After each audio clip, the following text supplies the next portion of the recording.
Tonight, from Heinz Field in Pittsburgh, it's a special Friday edition of the NFL on EA Sports.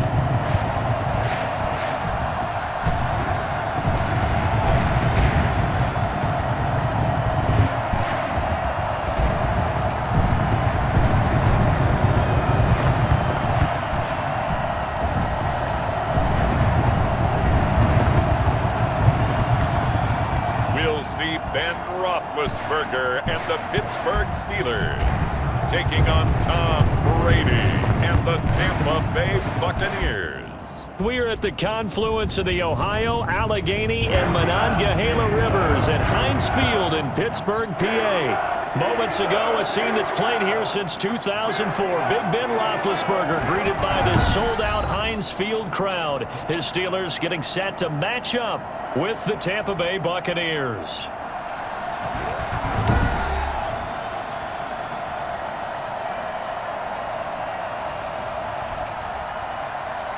Charles Davis alongside me, and I'm Brandon Gaudin. And, folks, the wait is over. Yes, it's just the preseason, but football is back in your living room. And I'm excited.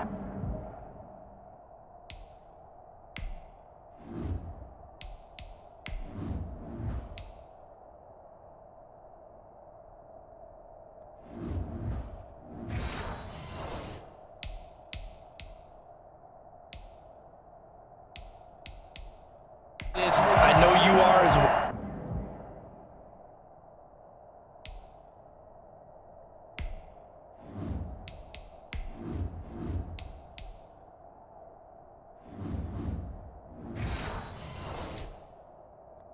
Well, the summer heat feels good on these old bones, especially because we're not putting on pads. We don't have to be out there in that heat running into other people, but I'm glad these guys are. Football is back.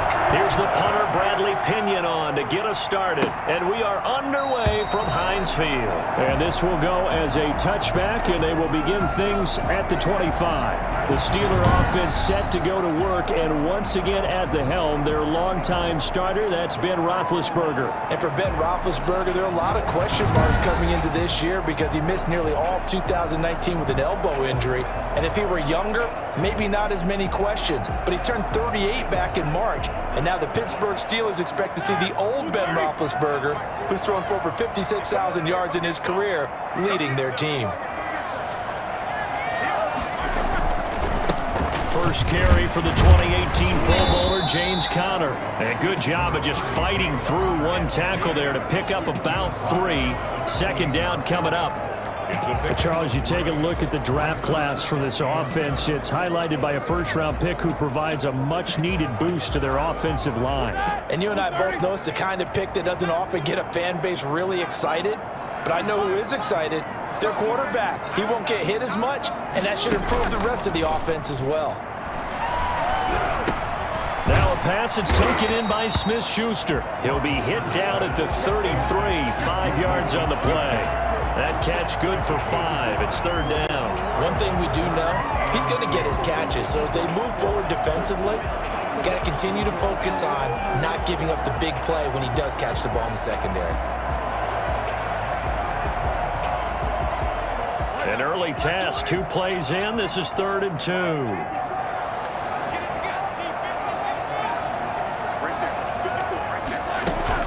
They'll try and run for it with Conner. And he will not get there as they stop him short right around the 34-yard line. Just a 1-yard pickup there, and it'll be 4th down. Well, they picked up a portion of it, but not all that they needed. Now that leads to a decision on 4th and 1. Let's see what they decide to do.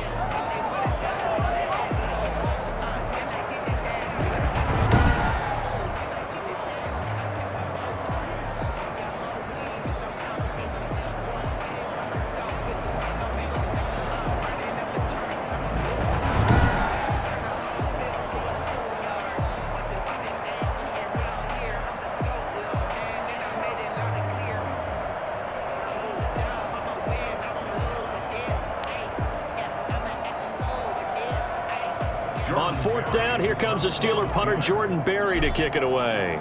Back deep, Jadon Mickens. Pulled in at the 24.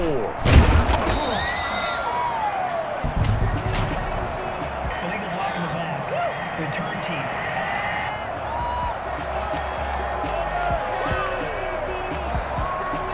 So this will be accepted as it moves the offense backwards. So the special teams penalty cost some yardage there as they come out on 1st and 10. Brady gives this one off to Jones. He's got a first down and more past the 30 and past the 40 before he's out of bounds. And that one heck of a run right there. Once he got loose, you could tell that he was going to run a long way. That was pretty impressive. And first and foremost, this is all about vision. He could see the play developing right in front of him. And once he's past the line of scrimmage and got a full head of steam behind him, he's just going to keep right on going. And if you look at the next-gen stats, you'll see that he topped out at an even 21 miles an hour.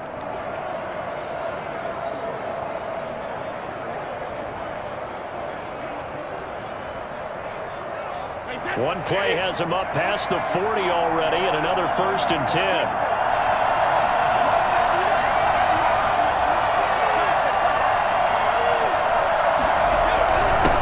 First carry now for Keyshawn Vaughn. And taking it across midfield and inside the 45. 16 more on that one and another first down. Well, one unit I know you want to watch is that offensive line. If they keep clearing holes like that, it could be a long night defensively.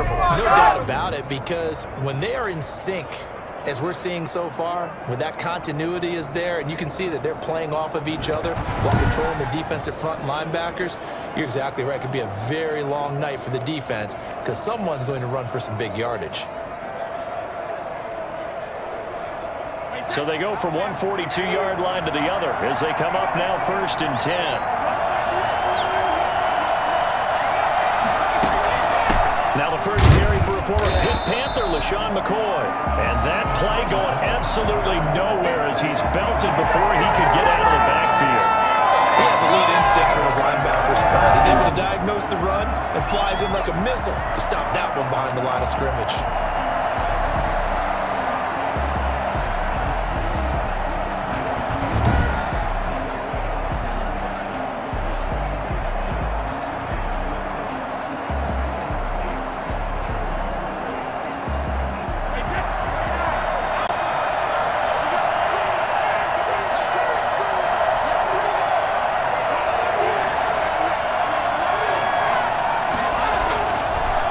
Second and 13.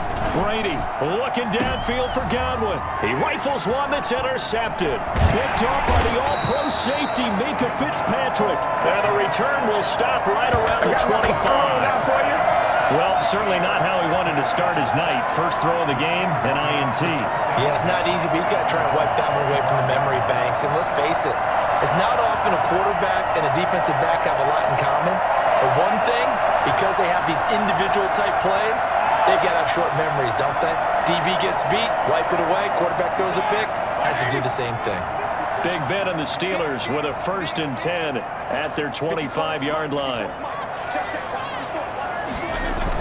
They'll start the drive with a give to Connor. And not much to speak of. Call it a 1-yard gain up to the 26. Well, sometimes you just have to give credit to the defense. Great job there at the point of attack, holding up. They won their battles at the line of scrimmage, left him no space to try and run. A really nice job swarming to the ball carrier. Going top shelf for Smith. Shoot. And got his man complete. And he'll have it past midfield almost to the 40 before being taken down. Well, that didn't take very long. You mentioned you have to keep him under wraps. Avoid the big play is what you said, and here he makes one in the first quarter. Yeah, you can't let this become a habit. Otherwise, you know what will happen? They'll flat out take over this game.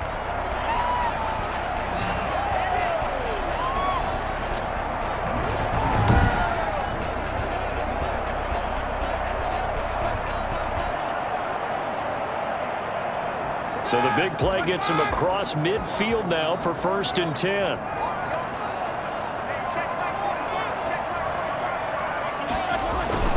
Roethlisberger will hand to Connor. And some strong running. And he is out of bounds, but not before he's inside the 30. This game not quite as good as the last, but still over 40 yards between the two. A good carry and a first down by James Conner, and this Pittsburgh team is really hoping he's back in form because last year the entire Pittsburgh offense suffered without Ben Roethlisberger at quarterback. James Conner only 715 combined yards, but in 2018, he was a Pro Bowl running back. Combined yardage that year, 1,470. They're hoping for 2018 James Conner in 2020. Here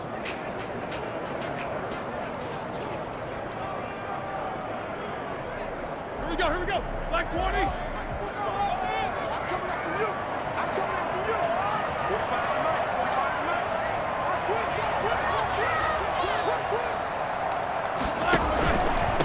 First carry of the game for Jalen Samuels. And he is met in his tracks behind the line of scrimmage.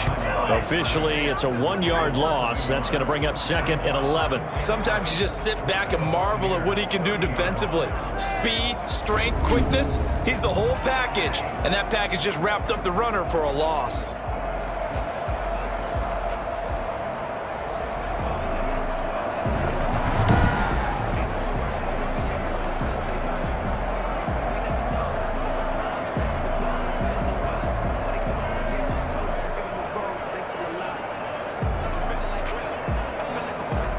Second and 11 now.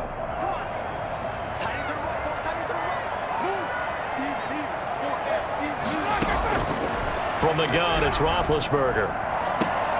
And this one incomplete.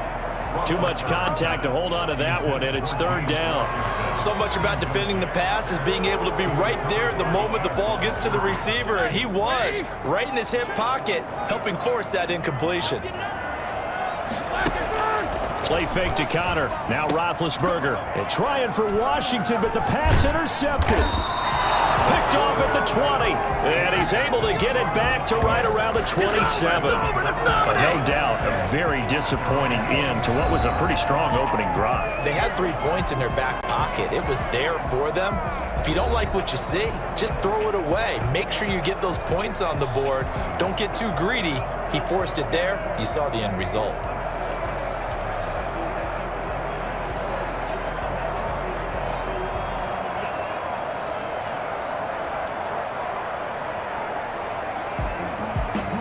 Brady going to bring the Bucs up with a 1st and 10 at their own 27. They start the drive with Vaughn. And he's taken down, but able to slip across the 35. Give him 10 yards there, and about by the nose of the football, he's going to have a 1st down. Usually we see runs like this as the defense breaks down later in the game, but this guy's setting the tone early, running through all types of tackles and put the defense back on its heels.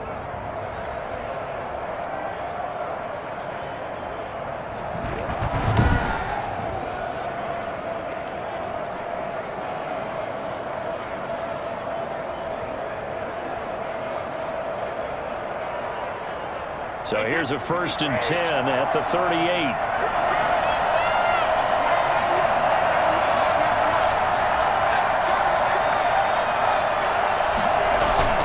Back to the ground, this time with Jones. And a 5-yard gain gets him to the 42. That's a really nice job by them picking up the run blitz and detecting it and blocking it and turning it into a nice run. And a lot of times you think if you blitz a running play, you're going to smother it. But a lot of the blitzers, they come in a little bit high. They don't have great leverage, and they're easily blocked and turned to the side. 2nd and 5 now. Brady, a quick pass here to Godwin. And he'll be taken down, but not before he gets into enemy territory. It's a 1st down on a gain of 10.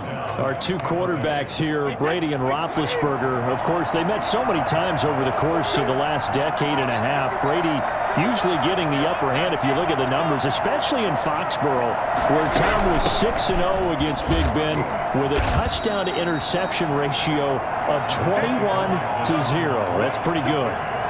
There to stop him, Terrell Edmonds. Well, on every play call, you realize it's not going to go for a touchdown. So a lot of your calls, or setting things up for maybe later in the game, trying to establish the inside run with toughness now, hopefully get to the perimeter later. And let's face it, you could do worse than a 4-yard run on first down.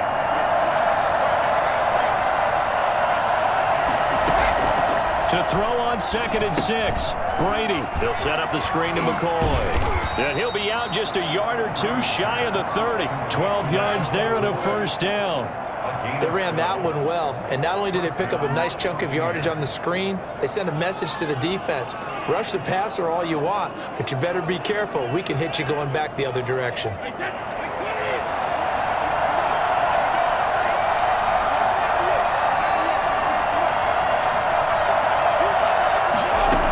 Now a first down carry here for McCoy. And he's going to get this one down to the 30. Just a yard on the pickup there, and it'll bring up a 2nd and 9. Yeah, things were pretty stacked up there in the middle of the line. A lot of bodies, not much space. I think ultimately he was fortunate to get anything out of that run.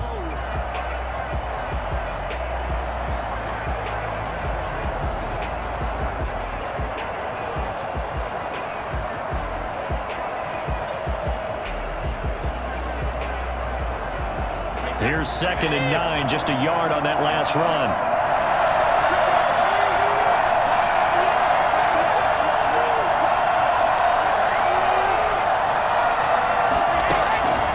Working from the gun, it's Brady.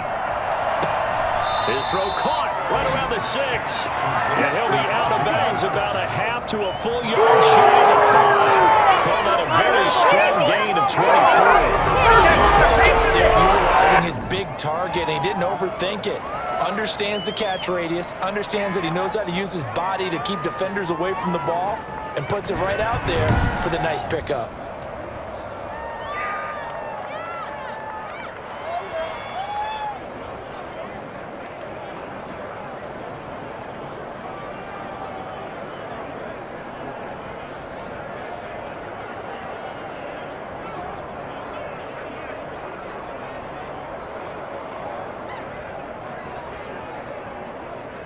Here we go now on 1st and goal.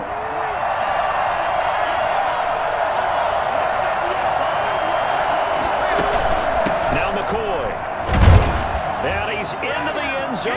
Touchdown, Buccaneers. A 6-yard touchdown run. And the Bucs have taken a first-quarter lead. A strong, determined run there, Charles, to get in for 6 points.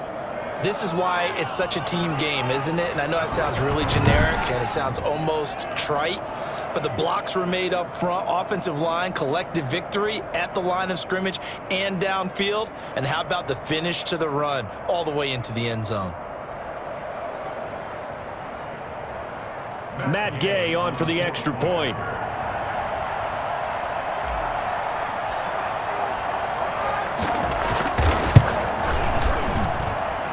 Gives the Bucs a 7-0 lead. So that drive goes 8 plays. And it ends with a LaShawn McCoy touchdown run.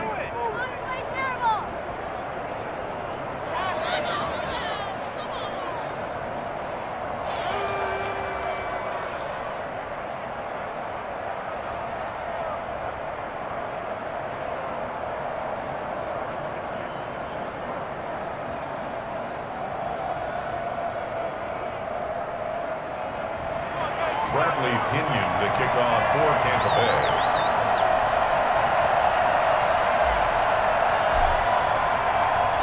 And following the touchdown now, it's Bradley Pinion on to kick this one away. That's fielded on the back line of the end zone. And this will not be brought out. It's a touchback. 25-yard line. Getting set to go again, Ben Roethlisberger marches onto the field. And he'll look to rebound from the early interception that led to 6 points the other way. And when he threw the interception and he had to come to the sideline, I guarantee his first thought wasn't about the interception itself, but what could result. And I know he was thinking to himself, come on, defense, bail me out. Well, they weren't able to in this situation. Now he's got to go out and atone for it himself, but he can't force things.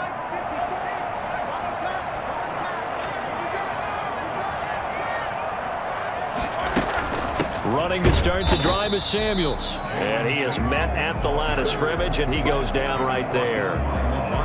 No gain on the play there, 2nd down. A quick observation, Brandon, because early on in this game, I'm seeing linebackers playing with their noses close to the line of scrimmage. And my guess is the wheels are turning on that other sideline. As a play caller, you're filing that away right now, aren't you? Yeah, you're trying to find that opportunity later on when you can play action them or stick something to them between the second and the third level.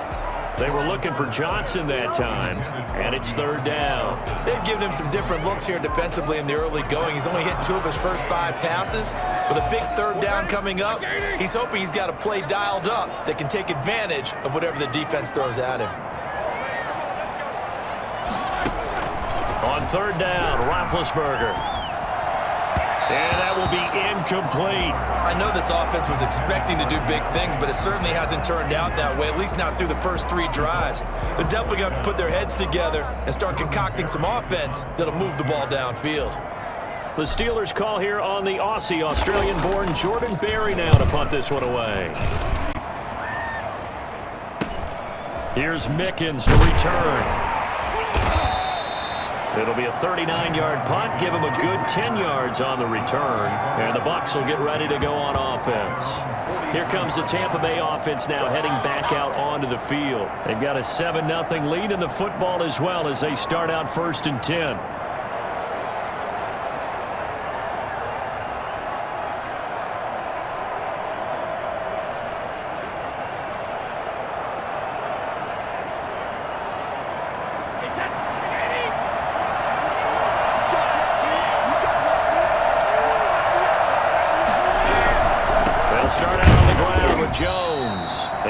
Take this one up only to about the 44-yard line. Credit him with a 1-yard gain there to make it 2nd and 9. And this is why aggressive defensive coordinators love to blitz. It wreaks havoc because they end up taking their attention to the blitzers, freed up the D lineman to make the play. The run only got a yard. Here's 2nd and 9.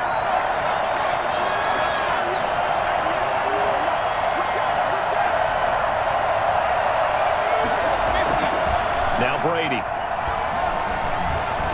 Looking downfield for Godwin. Into double coverage, and it's intercepted. Picked off by the all-pro safety, Minka Fitzpatrick. And a big turnover there as his guys will get the football back. First quarter, and now he already has 2 interceptions. Yeah, he's got to guard against being tentative from this point forward, though. He's got to still make the right reads, make the proper throws. I've seen guys in this league throw 4 interceptions in a game and win. He's got to understand, put it behind you, keep pressing forward.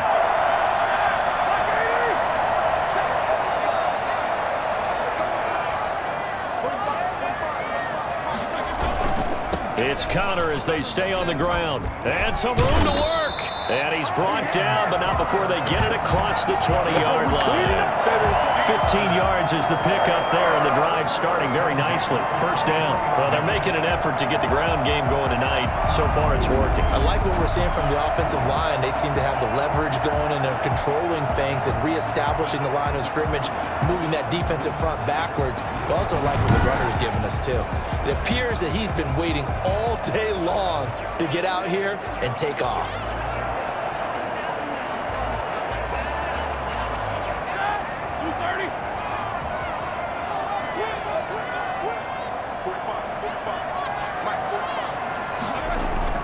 Right back to Connor here on first. And not much there. Maybe a yard up to the 24. And there's the anchor of this line, Big Vita Vea on the tackle, former first-round pick in his 3rd season now out of the University of Washington.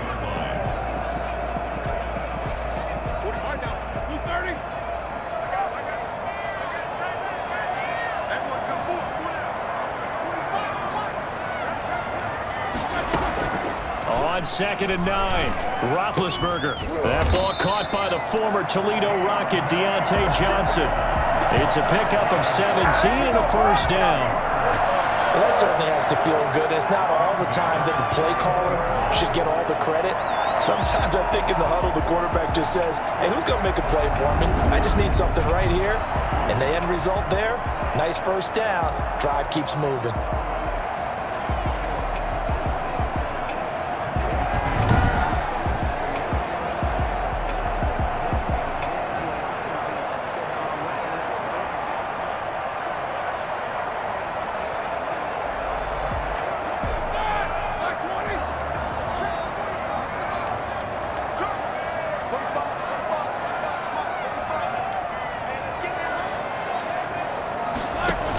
let the quarterback keep it here on 1st and 10. Oh, the Buccaneer pressure too much. Down he goes.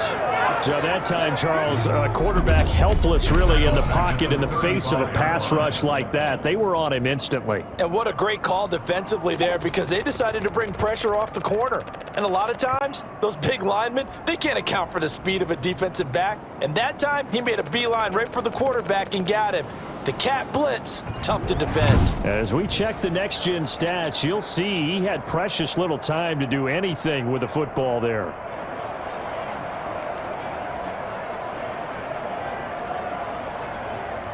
Work to be done here on 2nd and 16 after the sack.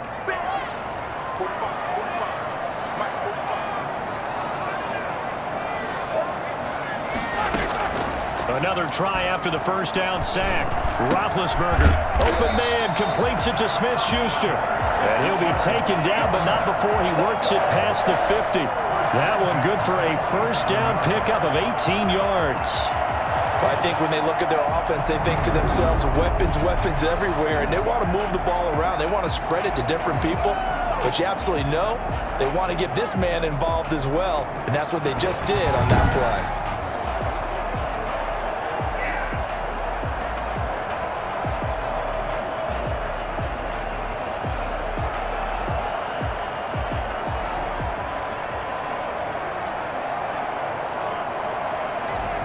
So from Buccaneer territory now, it's 1st and 10 at the 47.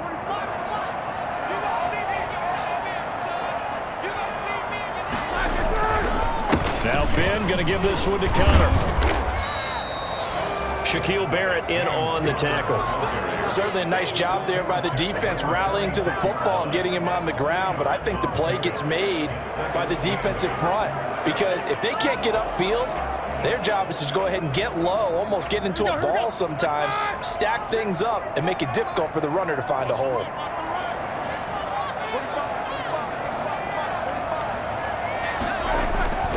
Throwing on 2nd and 8, Roethlisberger. And this is caught. A spectacular one-handed grab there. 9 yards to pick up there, and it's a first down. Gotta love the catch. I think you gotta love the gloves as well. Yeah, these one-handed catches, that was great, and they're fun. They become a little more ho-hum right there. Yeah, they really are, and I know that it sounds like we're taking credit away from the guys, and we don't mean that at all. They really work hard on this one-handed catch thing. I think the gloves have to be helping in a big way. And he'll be taken down at the 33, a pickup of about 4. He's taken down at the 30. At the end of all that hitting and hollering, it was a 4-yard run, so the offense is going to go back to huddle and feel pretty good about themselves. Defensively, you have to feel okay because you didn't let it turn into a bigger run, but the goal, shut it down for 2 yards or less. That's when you start to feel good about yourselves. After one, 7-0 on EA Sports. Buccaneers 7, Steelers nothing.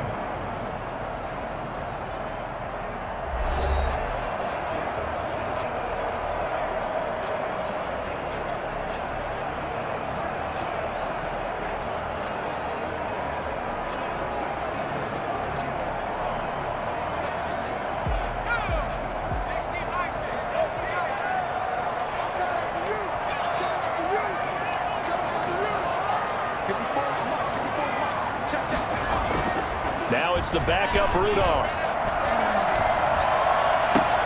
And his throw is incomplete. Vance McDonald, the tight end, was the target. But now it's 3rd down. So many times when we talk about coverage, we're just about a defender running with a receiver, but a big part of it is understanding where the football is, finding it. In this case, when it arrived, it wasn't a surprise, and he was able to bat it away.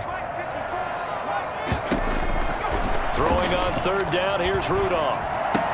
And yes, complete to the tight end McDonald. And he will be marked down short of the first as they get to him at the 29. They get only 4 that time as that leads us to a 4th down. Brandon, perfect defense in this situation would have meant that there was an incompletion. They would have picked it off. Okay, so they gave up the completion. But I really enjoyed watching how the defense stayed in sync, stayed in great communication, and as he dragged across each zone, you see him pointing, communicating, there he is, and they passed him off to each defender. Ended up making a nice play, even though it was complete. A 46-yard attempt. And this one is right down the middle. And they are on the board, but still trailing. It's 7-3. Steelers 3. So the field goal there caps what winds up to be an 11-play drive. Well, partner, that's a lot of offense to run there to only get 3 points. I just wonder, are they going to recycle those plays because they were successful in getting 3? Or do you go to another section of the playbook trying to find ones that get you into the end zone and get you 6? Chris Boswell to kick off for Pittsburgh. And for the successful field goal try, here's Boswell to send it away. Fielded near the back of the end zone. And he'll just sit on this one as their drive will start at the 25. Getting set to go here, we see Blaine Gabbert march back out onto the field. And he comes out on the heels of an interception he threw last time they had the ball. Yeah, and you know, the quarterbacks that I know that are the best ones, the ones that really know how to lead their team, they tell them, that's on me. That's my bad. But let's go back out there and move ahead again, guys. We can get this done. One good thing for him, it did only lead to 3 points and not a touchdown after that turnover. Big thanks to the defense. They'll start the drive with a carry by McCoy. And he'll be upended at the 28-yard line. Just a 3-yard gain there. 3 yards on the pickup there, and it'll be second down. Yeah, I don't know if it's exactly a win-win, but if you're on offense, you'll take that kind of a run, all right? It was kind of stacked up, found a little bit of yardage, and frankly, they're pretty close to staying on schedule on offense. The playbook is still open for the coordinator. Here's 2nd and 7 now from the 28.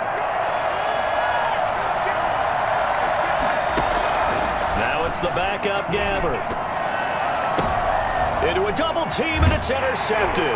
Picked off by the all-pro safety, Minka Fitzpatrick. And his guys are going to take over at the 39-yard line. So that now back-to-back drive CD that have ended with an interception. I don't know about you, but I'd call my quarterback over, put an arm around him, and say, hey, take a look at the scoreboard. We're playing with a lead. Let's be smarter about what we're doing out there.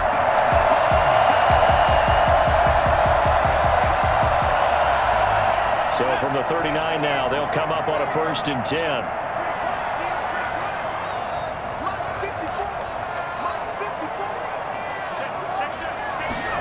A little jet sweep to start the drive. And he's in. Touchdown, Steelers. Ryan Switzer, 39 yards. And the Steelers have taken the lead. I think it's fair to say there's nothing that gets a crowd to its feet quite like a big play, and that was something special there. Boy, was he moving. And that's the kind of play where you have to kind of catch your breath afterwards. So just give me a second here, because when he shifted into high gear, he was an absolute blur out there. No substitute for speed. We talk about that all the time. The evidence was right there. And if you're wondering how fast he was going, next-gen stats clocked him at close to 21 miles an hour.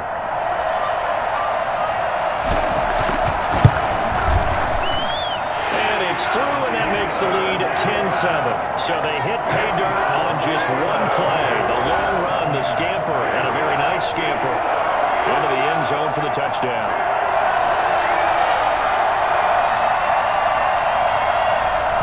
Chris Boswell to kick off for Pittsburgh. Boswell now to kick it away after the touchdown. Fielded near the back of the end zone. And no effort to bring this one out. It's a touchback. Getting set to go here, we see Blaine Gabbert march back out onto the field. He's got to dig deep here, doesn't he? Team's losing. He's not playing well either. And they always tell you, don't press. You'll make things a little bit worse. But in this particular situation, you try and heighten your play a little bit. So far, he's thrown 1 interception. He wants to balance that off with at least 1 touchdown pass in order to get his team back moving forward.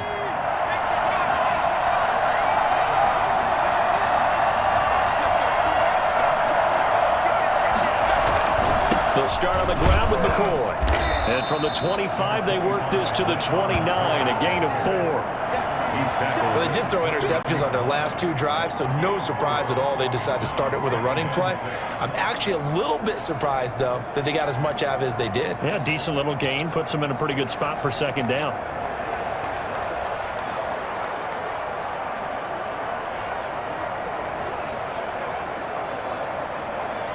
2nd and 6, just inside the 30.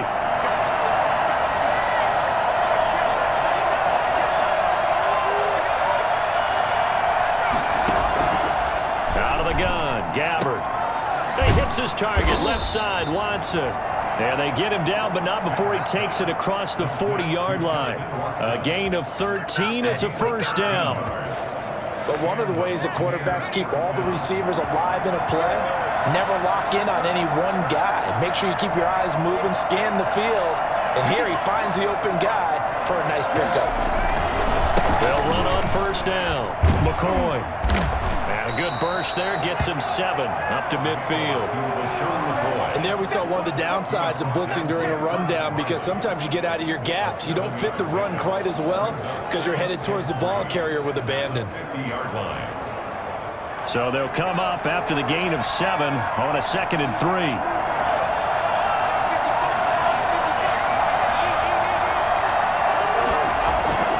Gabbard now from the 50. Finds his man, Watson, over the middle. And he'll get this one down near the 20-yard line, just shy of the 20. A gain of 28 yards there and give him a first down. Tampa Bay.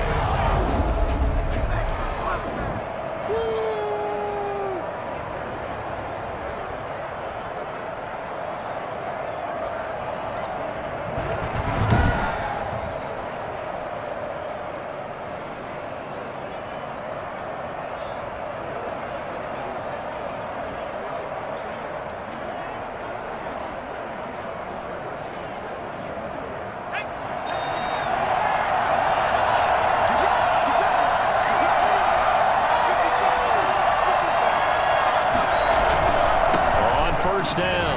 It's McCoy. Just a yard on the first down carry, so it's 2nd and 9. Whenever we talk about the best strong safeties, one word constantly comes up, and that's instincts. Being able to diagnose run or pass and make the appropriate moves. He crashed down hard there. He was ready for that running play. On 2nd and 9, Gabbard. Completing it to the right side, Johnson. And down inside the 15, shy of the 10. It's a first down on a gain of 10. One thing you're hoping for when you run drag routes, you're able to hit a receiver in stride, and he can pick up a lot of yardage after the catch. But in this situation, the defense was effective, able to stop him before he could get a good head of steam going. And he'll be brought down here at the 3-yard line.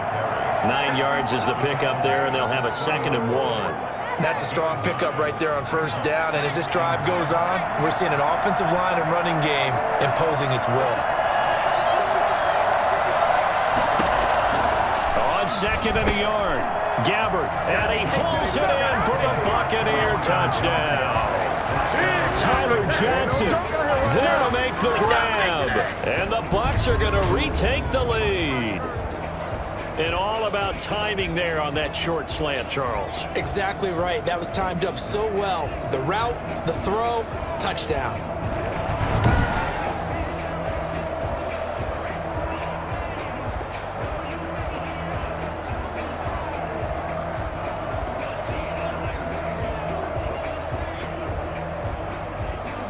Here's Gay now to add the extra point.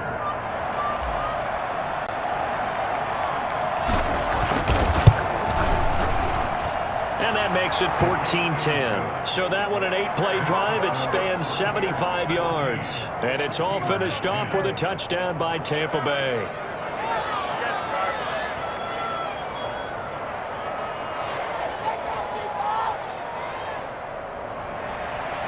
Bradley Pinion to kick off for Tampa Bay. Now Pinion with the kickoff honors following the touchdown. To return, it's Cam Sutton. And out a little across the 25 to the 27. The Steelers take over first and 10 at their own. Pittsburgh set to take over again on offense. These two teams trading touchdowns here in what has been a back-and-forth first half. And ordinarily, we're trying to figure out how to break out of a stalemate. Here, you're trying to figure out if you can slow someone down while continuing your breakneck pace on offense. I know one thing. The people in the crowd, they're getting their money's worth right now. And the fantasy owners like it. Oh, without a doubt. They're just tallying them up, aren't they? They're watching this game. They start the drive with Small. And a nice job to break free of one tackle, but it slowed his momentum somewhat, and he's taken down right after. 5 yards on the carry. Good pickup on first down.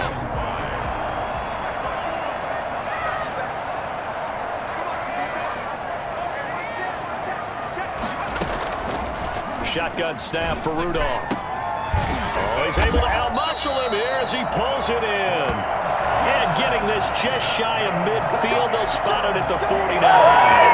It's a pickup of 17 and a first down. I was worried about those smaller receivers running through that gnarly patch of land in the middle of the field.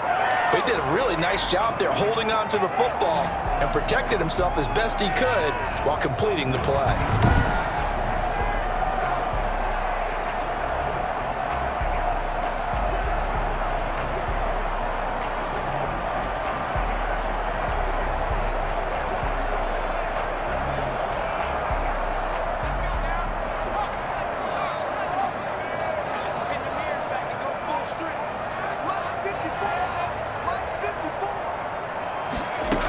First down, a run with Smallwood. Just what you want on a first down run. Call it 8 yards, and it's 2nd and 2. Now it appears we have a Steeler here slow to get up. Definitely the last thing you want to see here in a preseason game. We'll be right back.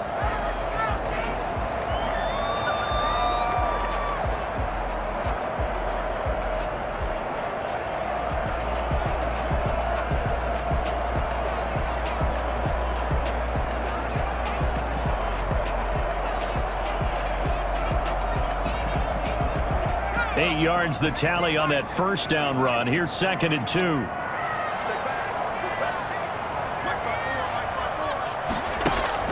Here's Rudolph off play action. Able to hit his target, Claypool. And this is going to lead to another first down as the tackle's made at the Bucs' 15-yard line. A really good pickup of 28 yards.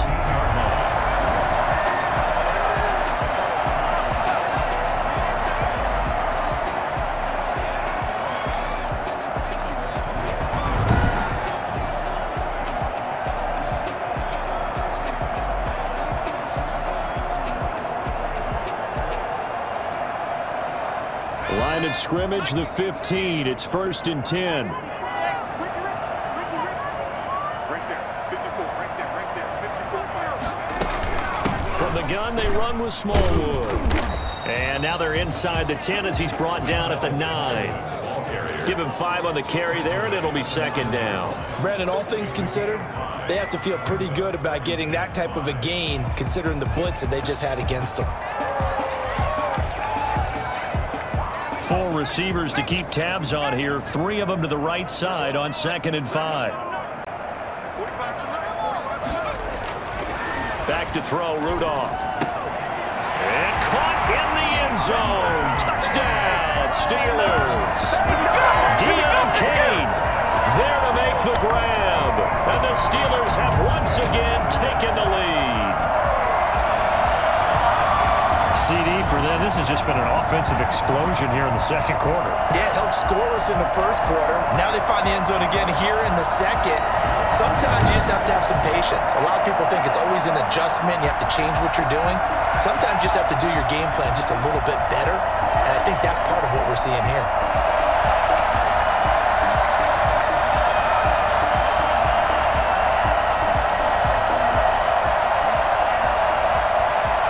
Extra point now by Boswell.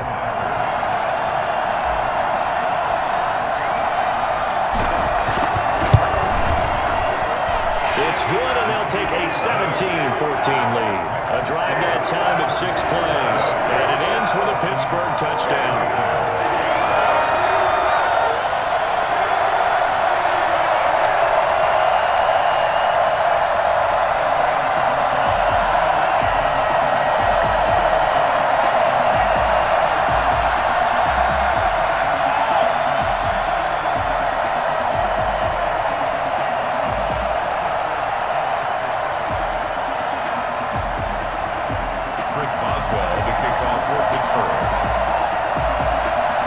does well now to kick it away after the touchdown. Fielded near the back of the end zone. And he'll just take a seat, and the drive will begin at the 25-yard line. Here now, a look at LaShawn McCoy. He's been good. They've utilized him well, but they're losing here in the second quarter. What might they change offensively? I think that what you try and do is expand how you get the ball to him a little bit. Get him out in open space, maybe swing the ball to him. What's that they used to call in the West Coast offense, the long handoff? Yeah. Serve as your running play that way, as well as continue to feed him the football. Some of these runs now may pop bigger later in the game because of the effects of running it. Sometimes people, after a while, they don't want to tackle him anymore, or they get tired, or they get out of position, or he runs through tackles. Continue to feed him the ball. He's having that kind of game. Yeah, might they get him the ball in some space in some different ways here? Offensive linemen love creating space for their guys carrying the ball, but when that guy also breaks tackles and creates extra yardage, they almost feel like he's one of them, and they really embrace him. The previous run, good for 9. Here's second and a yard.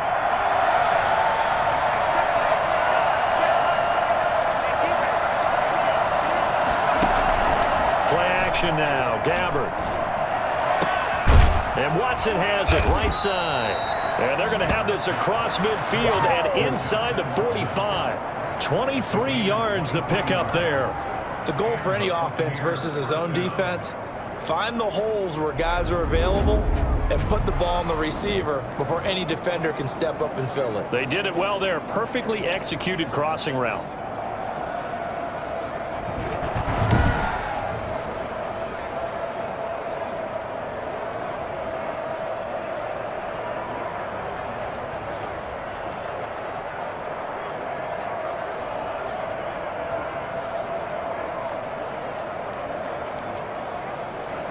Operating out of Steeler territory now. Here's 1st and 10 at the 43.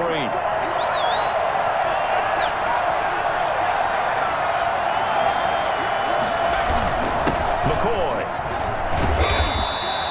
A nice run there, 9 yards, and it'll be second down. That play wasn't quite as big as the play that preceded it, but still, gotta like the way they're moving the football, partner. Absolutely. Pretty good room to run on that last play. Yeah, they didn't get a first down, but still, you'll take runs like that each and every time, won't you?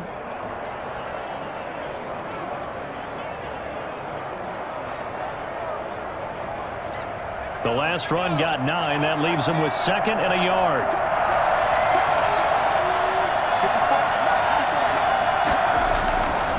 Now Gabbard. And this one caught by Cameron Brain. And this time not quite to the 30. It'll be down at the 31-yard line. They'll get 3 as the drive continues. It's a first down. And the tight end is certainly a position built to move the chains because they can control space underneath. If they've got good hands, then, of course, they're a dynamic target.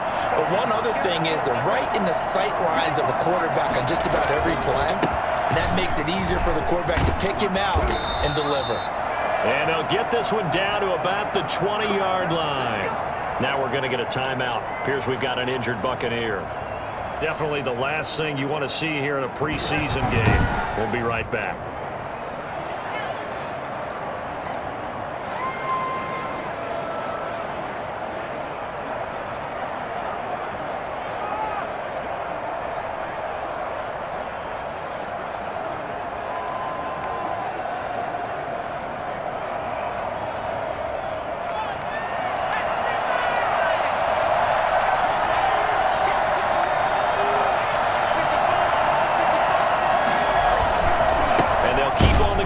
McCoy.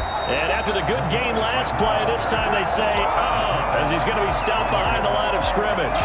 2 yards the loss, second and 12. That was well played there defensively. 2 tight ends in the formation, which essentially gave them 7 blockers up front. Hard to imagine with all that size and beef that they could let a tackler through. But that's exactly what happened. A loss resulted.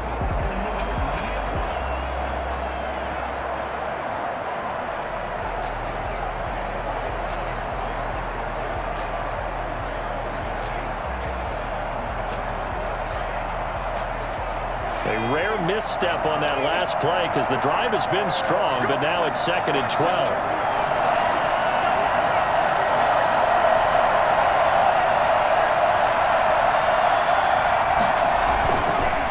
Gabbert now. And Brate, the tight end's got it. And he's into the end zone for a Tampa Bay touchdown. A 22-yard touchdown grab as his guys are able to regain the lead. And what a weapon he is at the tight end spot, because when they throw him the football downfield, they count on him getting additional yardage almost every time. And that's exactly what he did there. Caught that, ran with it, all the way to the end zone.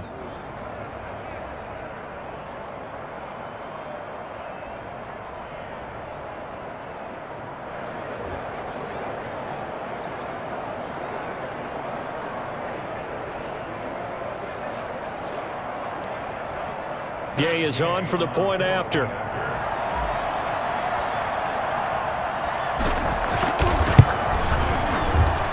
It's up and good to make it 21-17. So the drive winds up going 75 yards in 7 plays. And it ends with a touchdown for the Bucs.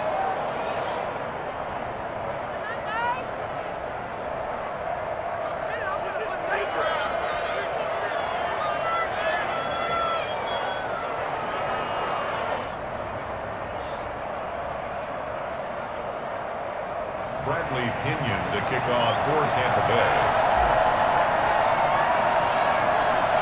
Following the touchdown now, it's Bradley Pinion on to kick this one away.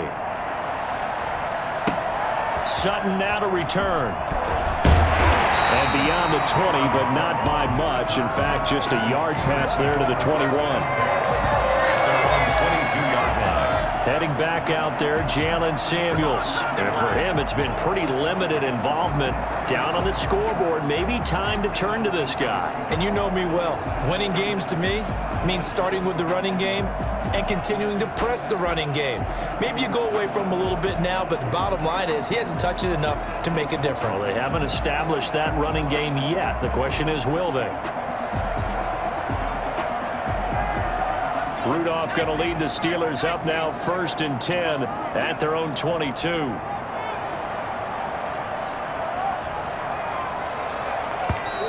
Now problems right out of the gate. We're going to get a delay. Delay of game, offense.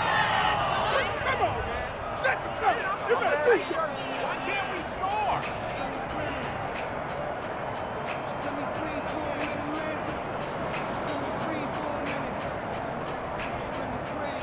So that'll back him up 5. Still first down.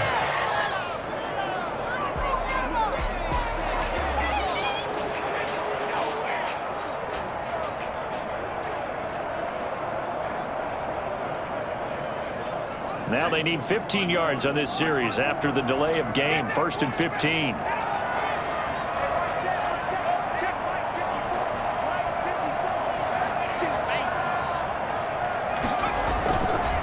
They'll run with Samuels.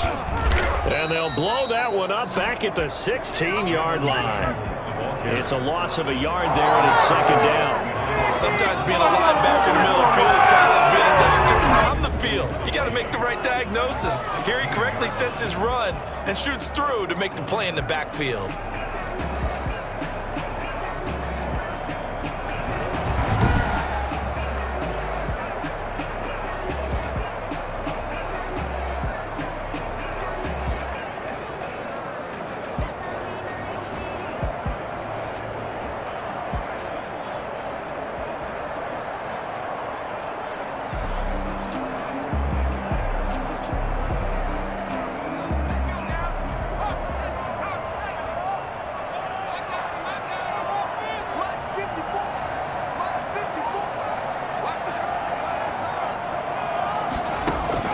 Now on 2nd and 16.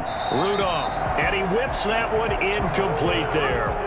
From the snap, he certainly looked like he knew where he wanted to go with the ball, but surprise, that guy was covered. So that took his attention elsewhere to no avail.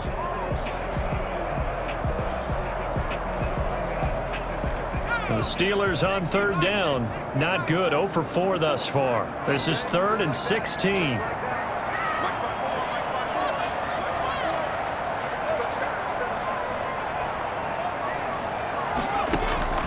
Out of the gun, Rudolph. And way up past the 35 before he's taken down. That was no 3rd and 2. That was 3rd and 16, but they get the conversion anyway. A great job pulling that one in from a guy, as we know, who can really blaze. He's got a lot of speed. And that speed can work for him so many different ways. Sometimes he just takes off and goes and just runs past people. Sometimes you get people to back off so far that you can catch everything underneath. But still, at some point in the game, you're probably going to have to make some contested catches, right? Sometimes you have to go up and beat a defender for the football. He has that in his arsenal as well. Showed it right there. So here's a 1st and 10 at the 38.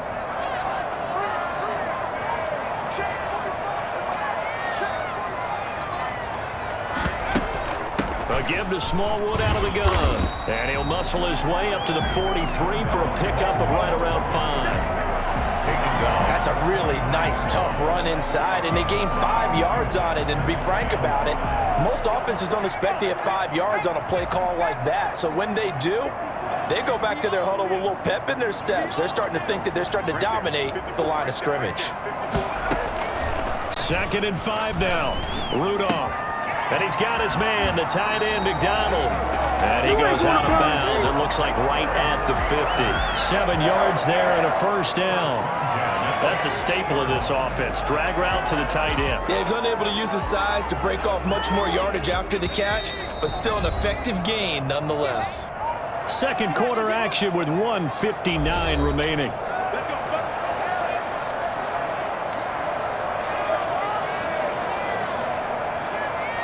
Coming up at halftime, I'll go from one personality, that's you, Charles Davis, to another one in Orlando, the coach. He'll have stats and scores from around the NFL. You and Jonathan Coachman, both larger than life. No doubt about it. But you're stuck with me in this booth, yes, and he's miles away and smiling. And happy. And he is out of bounds inside the 35. Pittsburgh getting 16 yards there and also a 1st down.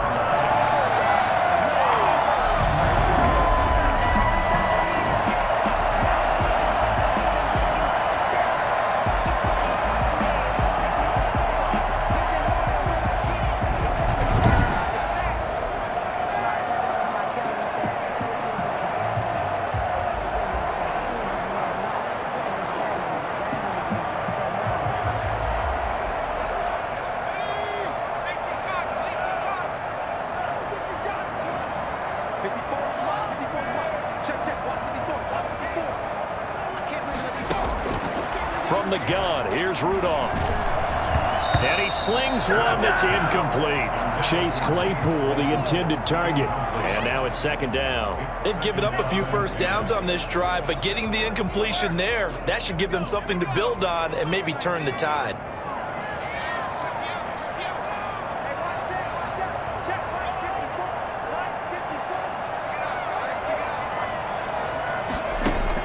Second and 10, Rudolph again. That's complete to his receiver, Kane. And this is going to lead to another 1st down as the tackle's made at the Bucs 17-yard line. Now a timeout called for by the offense as they'll get a chance to talk it over after picking up the 1st down.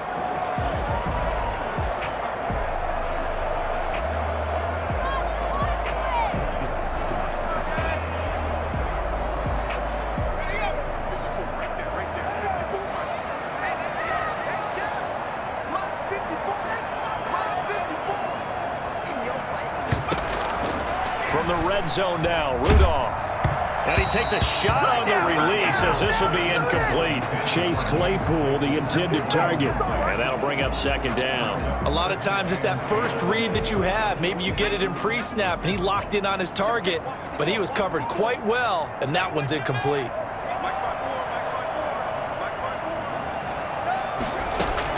On 2nd and 10, Rudolph. He'll get this one to Switzer. And he is out of bounds, getting it down to the 10. That'll leave him with a 3rd and 2 coming up. They got 8 yards there.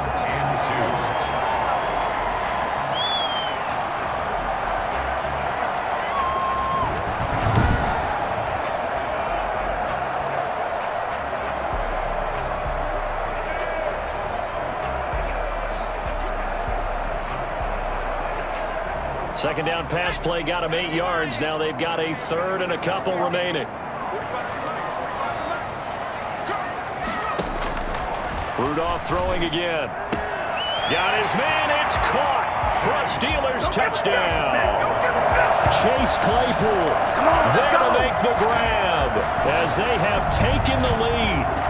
These two teams in this first half, it's been fun. Back and forth, back and forth. Well, it's not fun for the defensive coordinators, but offensive coordinators are enjoying it. Yeah, they're having streaks here, aren't they? Being able to put scores together and really bunch them up, and we have a tight game here. You know, we often talk about having the right shoes for the right turf.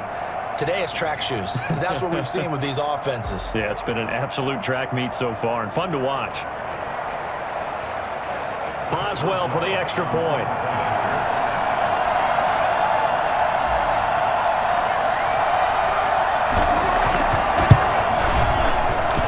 And that one gives them a 3-point lead. So that one a long 11-play drive. And it ends with the Steelers finding the end zone.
Boswell now to kick it away after the touchdown. taken about 7 yards deep. And he'll decide to not bring this one out as their drive will begin at the 25. And Tampa Bay trots out there now. And you figure, Charles, they have enough time here in the first half, more than a minute, to put a drive together, at least get them in position to try a field goal. Yeah, they've got all 3 timeouts at their disposal, so I'm actually thinking bigger. With those 3 timeouts, that amount of time on the clock, I'm thinking about trying to get a touchdown and settle for a field goal. A first down throw for Gabbert. And this is incomplete. Looked like he had a couple of different options as far as who to throw to on that play. Who am I to say this, but I'm not sure he made the right decision. Well, the window of opportunity is always going to be small in the NFL.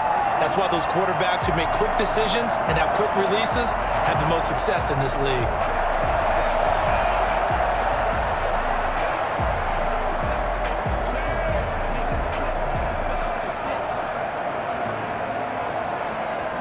An incomplete pass leads to 2nd and 10 from the 25.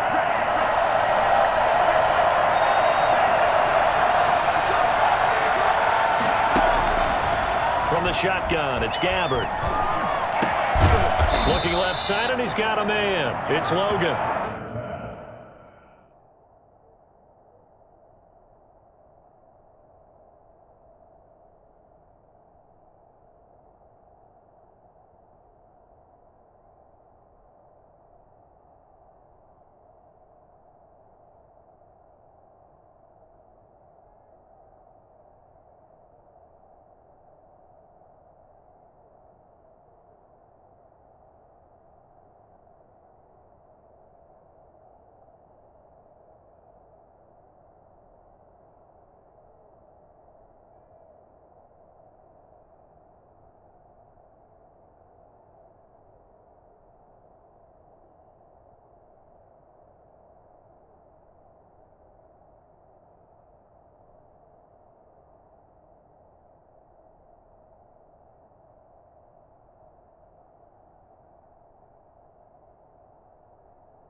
And they get him down, but not before he takes it across the 40-yard line. That's a pretty play there coming out of the backfield, but as that back, you've got to be conscious of making sure you're securing the football. When you get out in open field, sometimes you get a little loose with it as you're trying to get up ahead of steam. Make sure you keep it close to your body because those defenders are trying to punch it free. He does a nice job there protecting the ball and picking up a first down.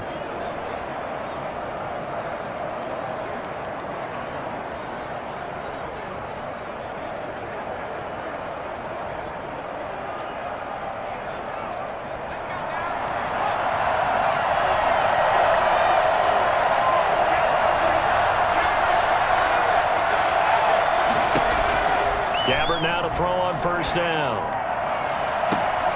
And Watson has it right side. And he's going to get this all the way down inside the 35. Now the Bucs going to use the first of their timeouts as they'll stop it with just over 40 seconds to go in the first half. So they'll come up 1st and 10 now from the 33.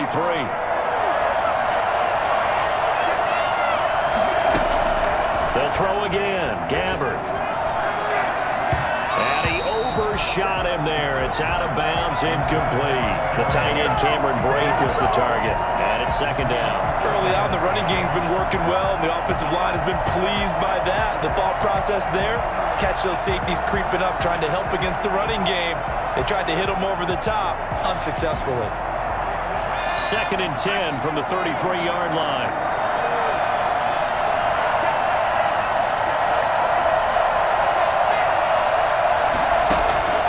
To the air again, Gabbard.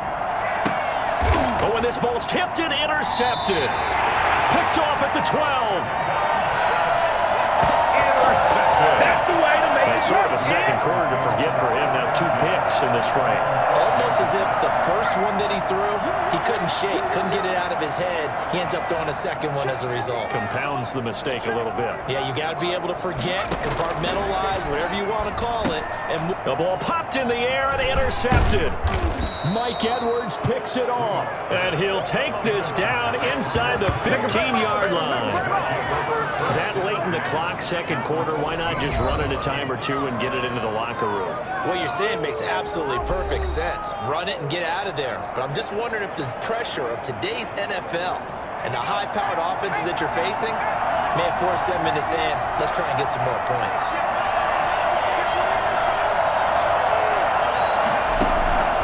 Following the interception, here's Gabbard. To the end zone, but it's incomplete. Tyler Johnson, the one he was looking for. That'll bring up second down. And to put it mildly, this is a tough spot defensively. They have to come right back out and defend their red zone.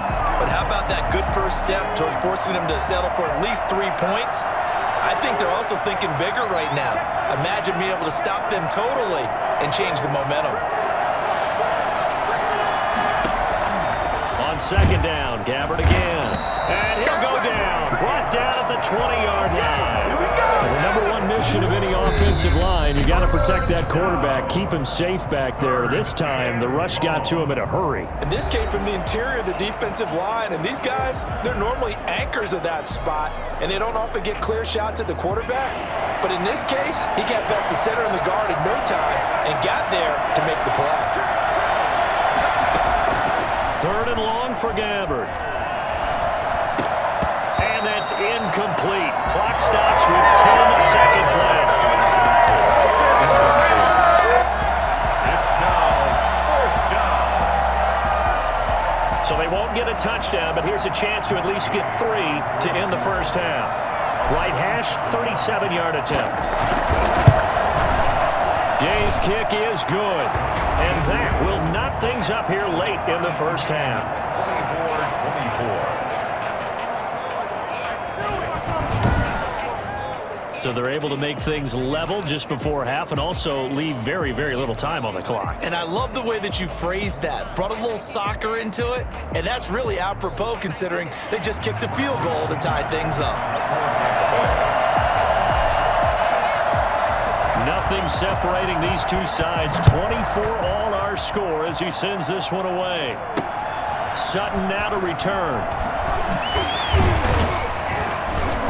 And taken down just past the 20 at about the 21-yard line. Steelers take over first and 10 at their own 21-yard line. Well, the white flag coming out as they line up to kneel on it.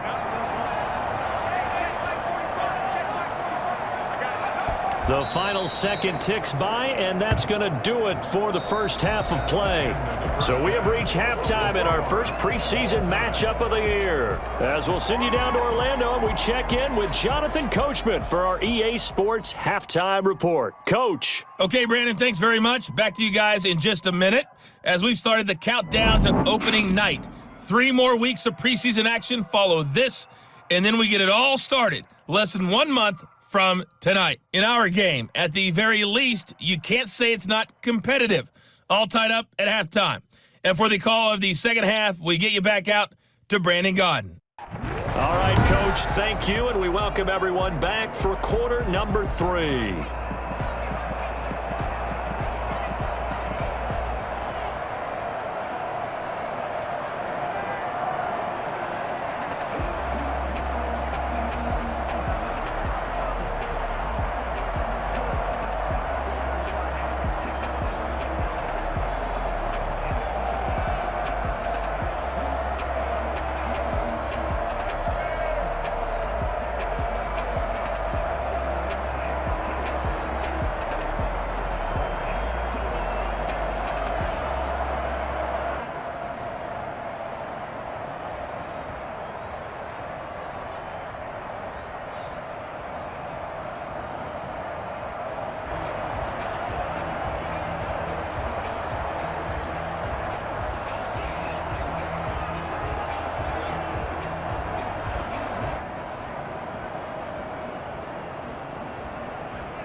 see many starters in the second half as we get back at it underway in this preseason opener. This is T.J. Logan to return it. And he will make it to the 20-yard line and no further. The Bucs take over first and 10 at their own 20-yard. Out come the Buccaneers. They'll have it first to start in the third quarter. And the points, they have come fast and furious in this quarter. You really don't want to be on the defensive side of the ball right now, do you? Because you're either thinking, my replacement may get an opportunity. Your head better be on a swivel. Totally. Or maybe I just need to get out of the game for a while because I just can't slow these guys down. They've got to figure out a way to disrupt these offenses. And typically, one guy makes a big play, and that can help change things. They'll be looking for disruption on both sides right now. And he stopped right at the 25 after a gain of 5. Brandon, 5 yards on that run. Let's get back to the huddle and make sure if you're a back, you spend time with your offensive line and give them credit. Hard to move those 300-plus pounders at the line of scrimmage, and they did for a significant chunk of yardage. From the 25 on second down, Gabbert, and that'll be incomplete. Took a pretty good shot as he tried to pull that one in. Couldn't hang on third down. So, Charles, tie game here. What are your keys as we continue to play this second half? I know people think it's always trite when you say the same things over and over, but they're tried and true in the game of football. Who's going to block better? Who's going to tackle better? In this case, to me, it's turnovers. You've got to take care of the football in order to win the game. Gabbert from the gun on third down. And for a third time tonight, he's intercepted. Picked up by Steven Nelson.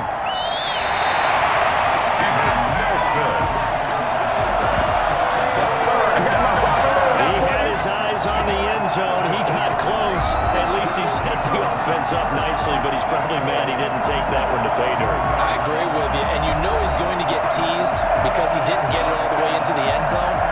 But if they don't score now, if they don't get a touchdown, he won't just get teased. They'll be glaring at him. How'd you not score? Suddenly, it's first and goal after the interception. A quick change in the situation here. They'll run for it with Smallwood. And he's going to take it in for a Steeler touchdown. Taking it in from 2 yards out.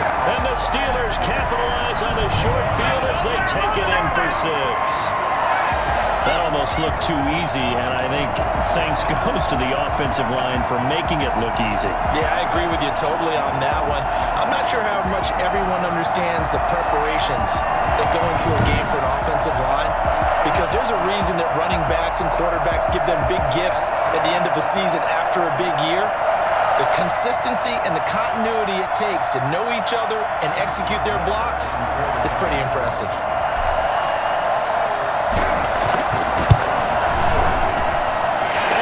Take a 7-point lead now. A nice tidy little drive there, getting the ball in excellent field position, and only one play to score.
Maxwell now to kick it away after the touchdown.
With it on the return is Logan.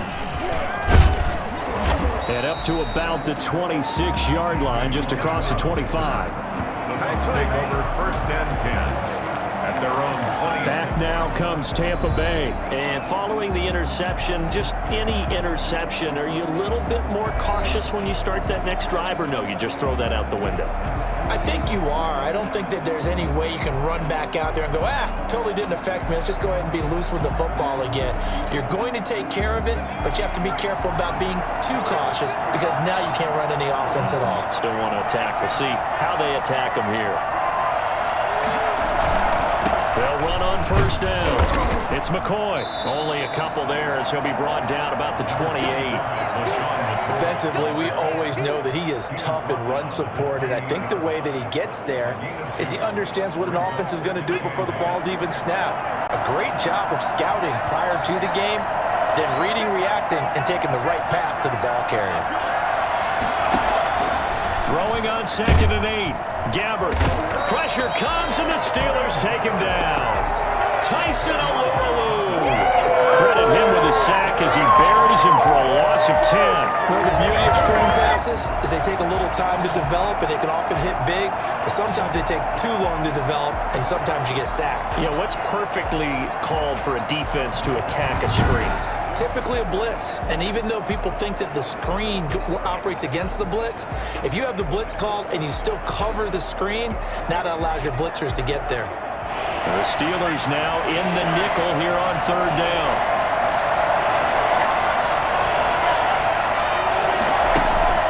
Play fake. Gabbert.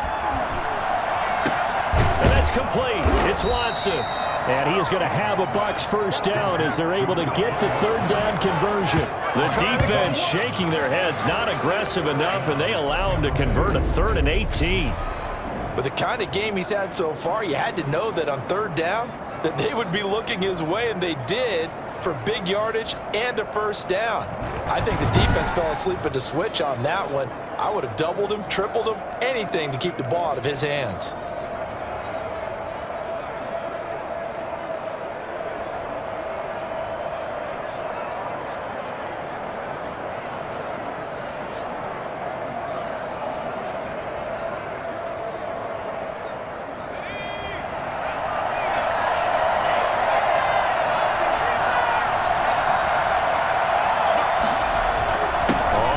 Down. McCoy. And taking it across midfield and inside the 45. 11 more on that one and another 1st down. I don't know what this says about me, but I love successful runs up the middle when the blocking is so well executed like that. And it doesn't matter whether it's zone blocking, whether it's a power scheme. When you have a blocker on a defender and then the running back can read it, find the proper hole, and just go, it's sometimes a thing of beauty. Operating out of Steeler territory now. Here's 1st and 10 at the 44-yard line.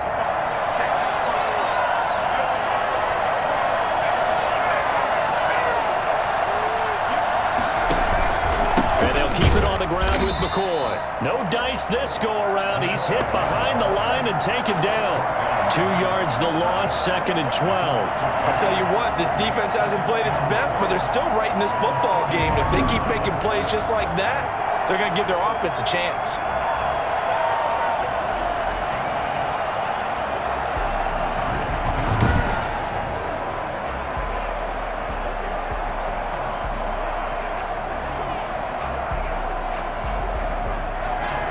behind the chain, 2nd and 12.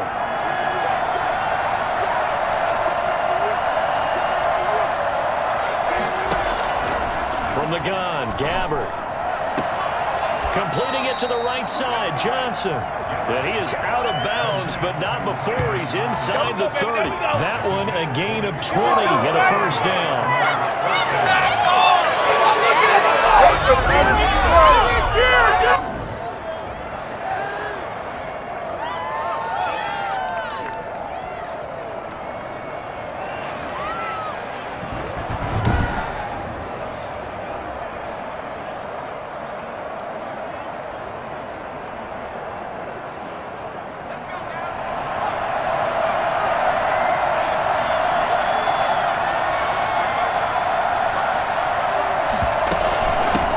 Carry tonight for McCoy. He's been the workhorse. And this time they were ready for him as they'll stop him right at the line of scrimmage.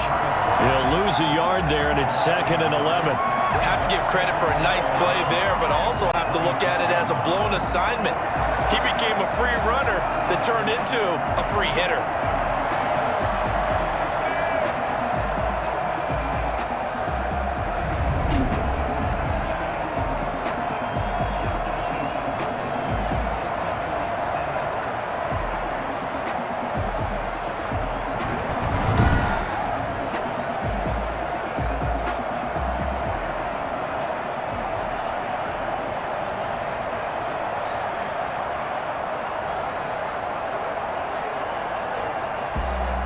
Maybe just a slight detour on what's been a strong drive. Here's 2nd and 11. Out of the gun, Gabbert. He gets it left side to Johnson. And he'll go out of bounds inside the 15-yard line. A gain of 13. It's a first down. First down, Tampa Bay.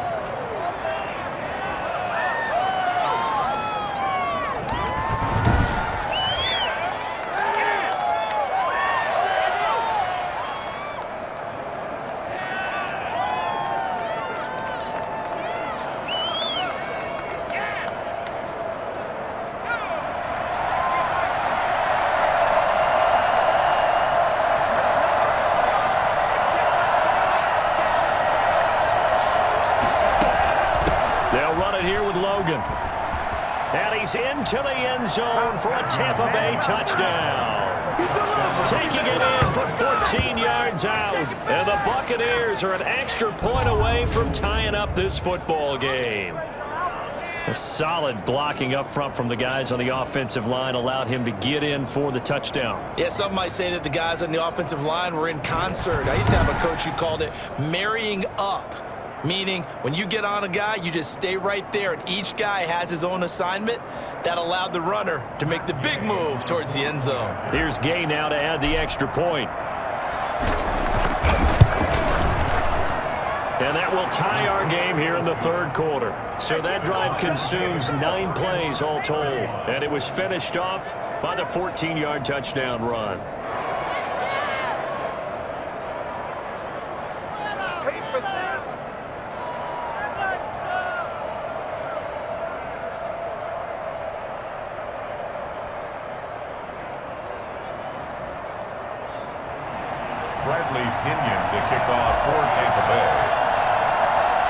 So a tie ball game here as the kick's away.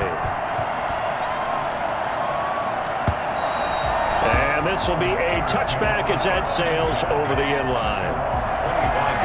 Now the Steelers offense gets ready to get back onto the field. And their lead has evaporated in this third quarter. It's tied once more as they begin with a 1st and 10.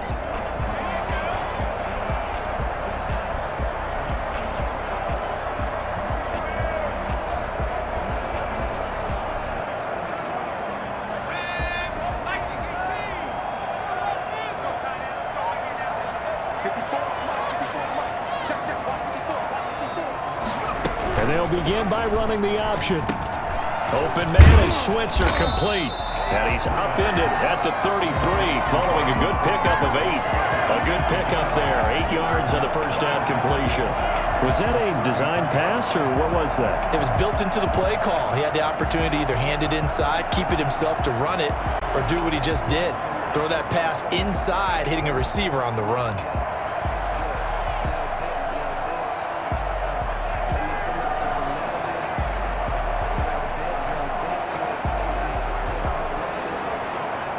Here's a 2nd and 2 now from the 33.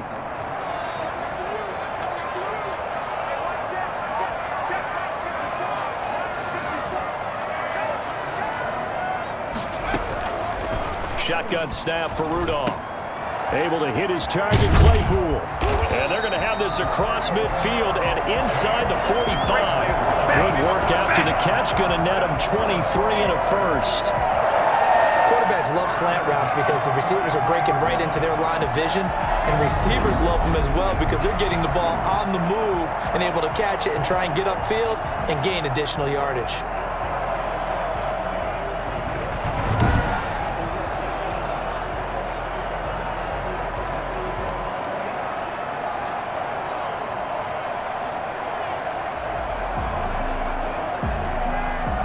So from Buccaneer territory now, it's 1st and 10 at the 43.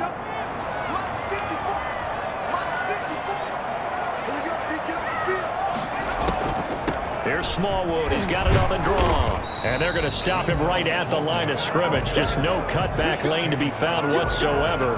2nd and 10. Ladies and gentlemen, that is a force of nature at the defensive tackle position. Yes, he's as big as they come, but still plenty agile. He's able to make a nice play there to swallow up the ball carrier.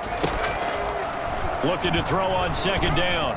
Rudolph throwing middle, but it's incomplete. Ryan Switzer, the one he was looking for, and it'll bring up 3rd down. Well, he did almost everything right. Excellent coverage, breaks on the football, just unable to haul it in and take it the other way, so he dropped an interception. The key for him now, don't dwell on it, just move on to the next play. An important play right here, 3rd and 10. And I would expect pressure here. Throwing on 3rd down, here's Rudolph. And he can't come up with a pick. Nearly his 2nd of the game. Instead, 4th down. Has to be a little bit of frustration there. Back-to-back incompletions. Receivers blanketed on both attempts, this time on 3rd down. Barry on to punt as he gets this one away. Oh, boy, he fielded it right on the goal line. So possession goes over here on the punt. And the Buccaneers will take over at the 20. Here comes the Tampa Bay offense now heading back out onto the field. Last time they were out here, they had the benefit of good field position, led to a touchdown. This time, they're going to have to work for it. They are, but with that last drive that culminated in a touchdown, I think they carry that confidence into this one. Doesn't matter where you start with the football now, they have to feel great about their opportunity.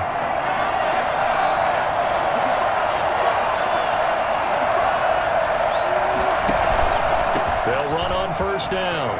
It's Logan. Defenders giving chase, but I don't think they're going to get there. Touchdown, Tampa Bay. T.J. Logan, an 80-yard touchdown. And the Bucs are going to take the lead. One play, 80 yards. Pretty easy drive to recap. It certainly is, but not so easy to execute. Starting on your own 20, you want something to kickstart your drive and get it off to a nice start. They went for the whole thing and got it. That's a great way to send a message to the opposing team. Gay is on for the point after.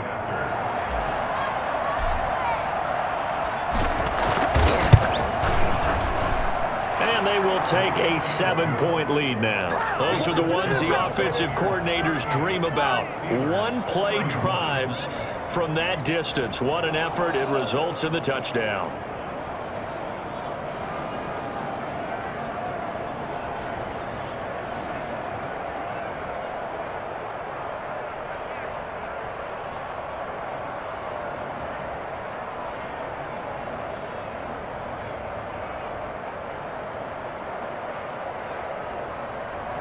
Bradley Pinion to kick off for Tampa Bay. Now Pinion with the kickoff honors following the touchdown. Fielded near the back of the end zone. And this will not be returned. It'll come out to the 25. Pittsburgh's offense now heading back out onto the field. And a tight game after punting last time. See if they can get something going on this drive. As they head to the field now, with the game this close, you've got to feel there's a sense of urgency for them going on offense right now. But they have to do it without letting panic creep in and affect their play.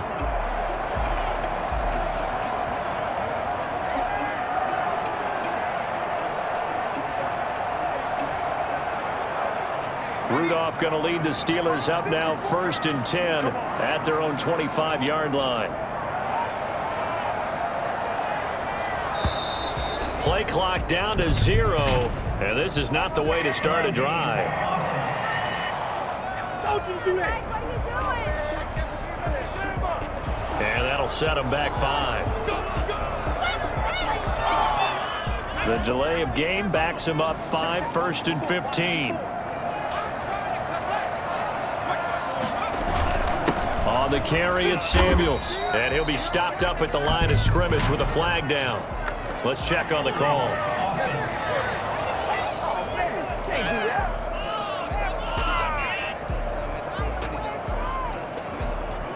So on the big tight end, holding. Each and every year, we talk about very few tight ends coming into the league that are polished blockers or asked to do it a lot in college. So it's a constant struggle and a constant fight to learn how to do it without holding. Shotgun handoff to Samuels. And a short gain here across the 10 to the 12. I know the scouting report on him is that he doesn't possess the eye discipline to be an elite linebacker. What that means is his ability to read, react, and make a play. But on that one, he looked like one of those guys. Throwing on 2nd and long.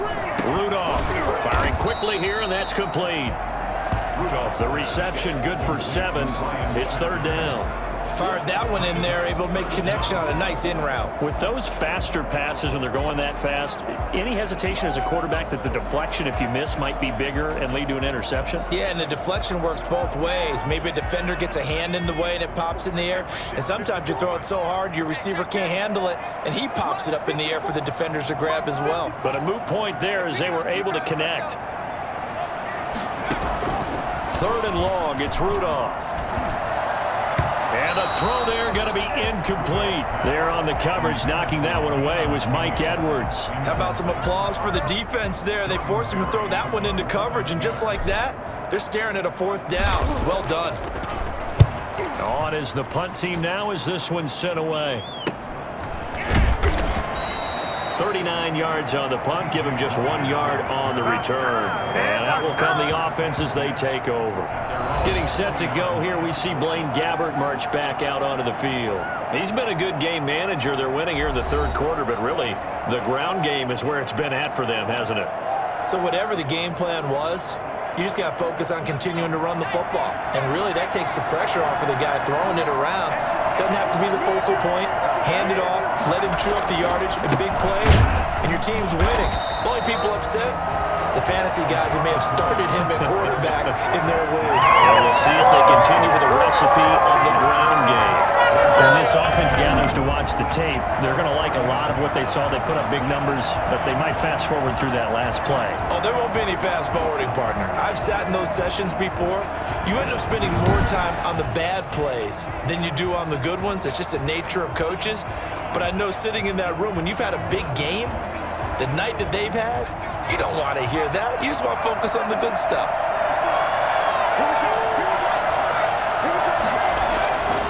On 2nd and 12, Gabbert, throw left side complete. That's Johnson. And he'll be taken down, but not before.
He works it past the 50. A gain of 12.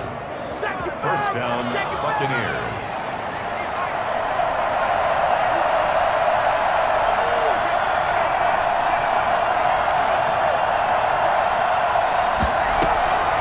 On first down, Logan. And he'll work free from one tackle, but that's about all as he's taken down.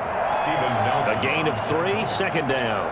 Well, from an offensive perspective, that was a tough run because he only picked up 3 yards. Well, let's flip it over to the defensive side. They now have the advantage. 3 3-yard gains, that means they're punting the ball likely on fourth down. That's what you're looking for when you're playing defense. And he's got this down to the 35. 12 yards there and a first down. Well, we know he has pretty good hands on display there. In fact, he only needed one of them. Yeah, nowadays, all these receivers work on this, right? They do the one-handed catches off the machine in practice. They do it with their quarterbacks. They do it contested, uncontested. They make it part of their repertoire. Ball up to the 35 now as they come up on first and 10. On the carry, it's Logan. Curtis Riley there on the tackle. That's just a pile of bodies there, and that's when you kind of find out who's a tough guy, right? Who can stand up and make a play. It was only a 3-yard run, but for both sides, they had to walk away from that feeling like, okay, I can stand up when the going gets tough in here. On second and 7, Gabbert. And that is incomplete. A lot of force bearing down on him there. He could not hang on. It's third down. Well, that one was all about the defender making life difficult for the receiver. Very tough for a guy to hold on to the football through all that contact. He ends up forcing the incompletion. On third down, Gabbert. And that is incomplete. Oh, he had a defender right there with him to force that to the ground. And fourth down now coming up. Well, he'd been targeted quite a bit on this drive, and finally I think the guys on the defensive side, they said no more. They slapped the double coverage on him, made it very tough for him to get the ball.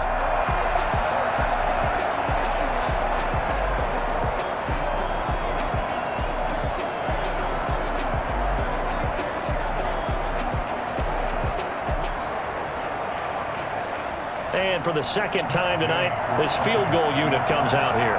He was true on his first. This a tough one from 49 yards away. And now they're not going to get the kickoff in time. And that will make this a more difficult prospect.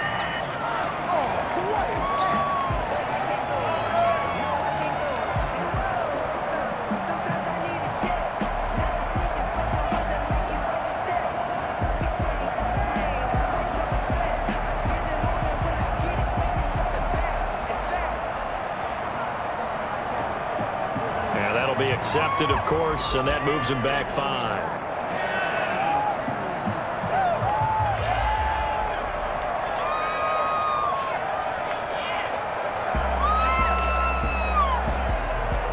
And for the second time tonight, this field goal unit comes out here. This from 54 yards away. And Gay knocks this one through. And that will push the lead up to double digits now at 10. Steelers 31. These kickers now, it's like we take them for granted. Kicks like that used to be such a big deal, and now you just expect them to make it. Yeah, you're exactly right, and we shouldn't take them for granted, but I have a theory about it. You want to hear it? Yep. They are more athletic now than ever before. Talk about kickers. Trace their backgrounds, trace their histories. You'll find that they were big-time athletes all along, but their kicking was so prevalent that we made them specialists. And now those 50-plus yarders seem easy for some reason. The punter Pinion now to kick this one away. Fielded near the back of the end zone. And it'll come out to the 25 as he will not attempt to return. And Pittsburgh getting set to take the field. And on the last go-around, they really couldn't get anything going. They had to punt from deep inside their own territory, which means you're going to lose the field position battle as a general rule. What they're looking for now is a little more consistency, move the ball at least a few times on offense, get a couple of first downs, and hopefully flip the field. Yeah, just something to build off of. That's what they're looking for here. Rudolph going to lead the Steelers up now 1st and 10 at their 25-yard line.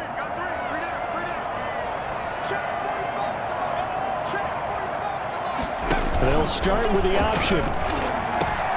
Completion here to Claypool. And they'll get it all the way up about 5 yards shy of midfield.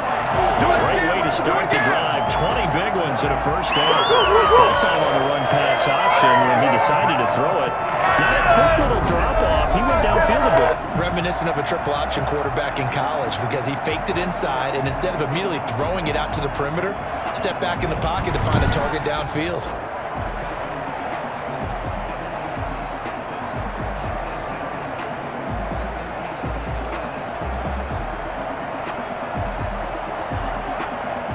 The big play to start him out has him at the 45 already.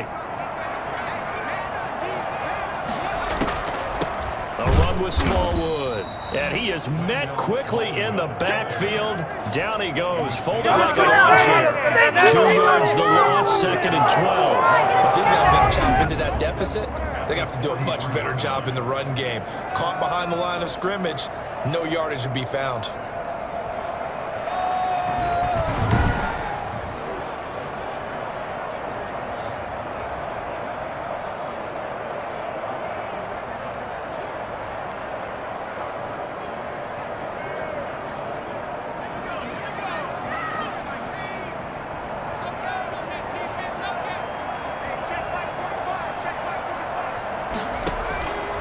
On 2nd and 12, Rudolph. And this one incomplete. Too much contact to hold on to that one, and it's 3rd down. It's another zone defense. It looks like it's open for possibilities, but they did a nice job patrolling the middle of the field and forcing an incompletion.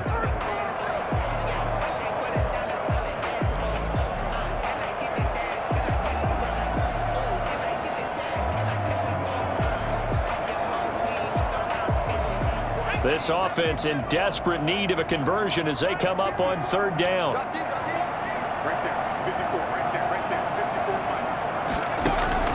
They'll fake the handoff. Now Rudolph. He's got a man open. It's Chase Claypool. And he will have a Steelers first down as they're able to get the 3rd down conversion. 7 catches for him now, and this last one, a first down. That's a play that likely be forgotten when you talk about big moments in this game. But plays like this are critical to keep drives going. And if points result, we'll call this play significant.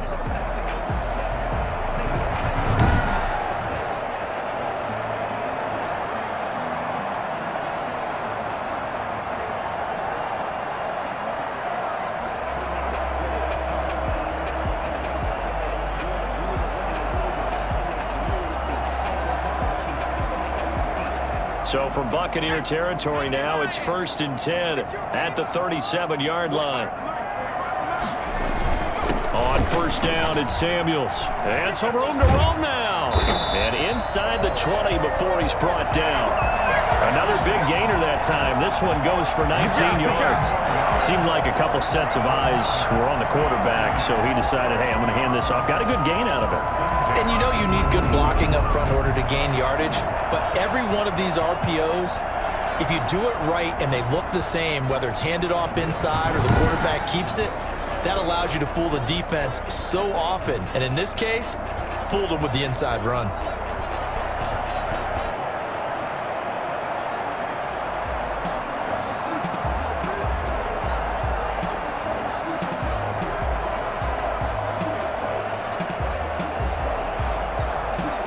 First and 10, and they've got 3 tight ends out there. A jumbo package look. This is Samuels. And this time they were ready for him as he's taken down at the line of scrimmage. Call it no gain on the play, and it'll be 2nd down. As usual, the hallmark of a good run defense, linebackers making plays near the line of scrimmage. Absolutely nowhere to run there. A 2nd and 10 forthcoming here. 3rd quarter action in the Steel City of Pittsburgh, PA.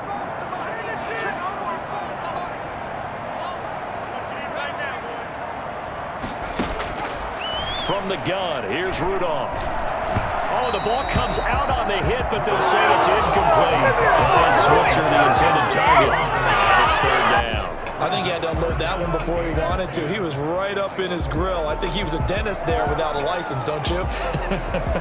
Just not enough time for the play to develop. Just lucky it wasn't a fumble, really.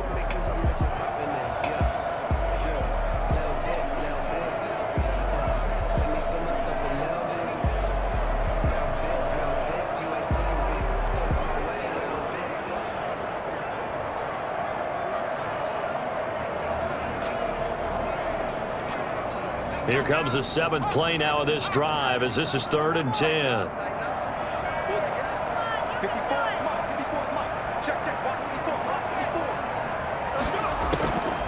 Out of the gun, Rudolph. And he's got his man in stride, complete. And he'll be brought down shy of the first down marker at the 11. They get 7 there, but it brings up 4th.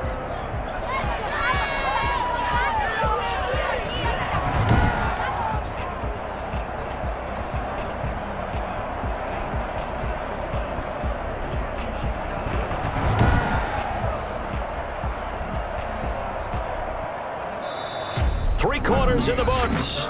And that'll do it for the end of the 3rd quarter. You're watching preseason football on EA Sports.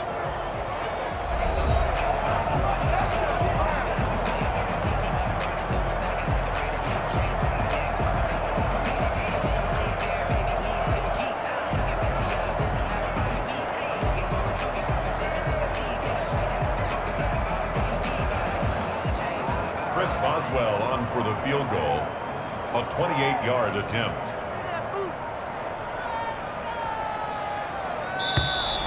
And they're not going to get the kick off in time. Delay of game, offense. Come on! We didn't come to see this. No, do something.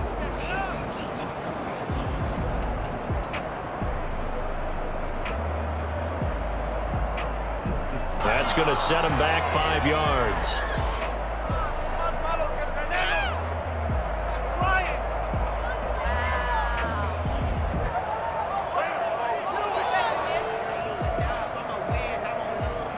Chris Boswell on for the field goal, a 33-yard attempt.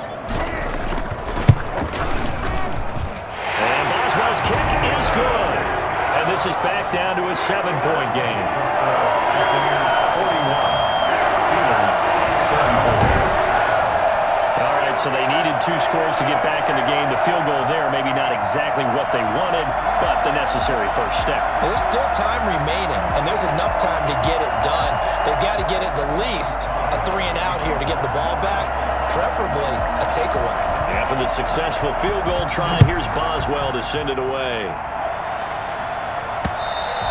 And that'll carry over the back line of the end zone for a touchback. 25-yard line. Now the Buccaneers offensive unit back out on the field. Their lead back down to 1 score after the field goal a moment ago, so they'll be looking to string together a few first downs, likely on the ground as they begin 1st and 10.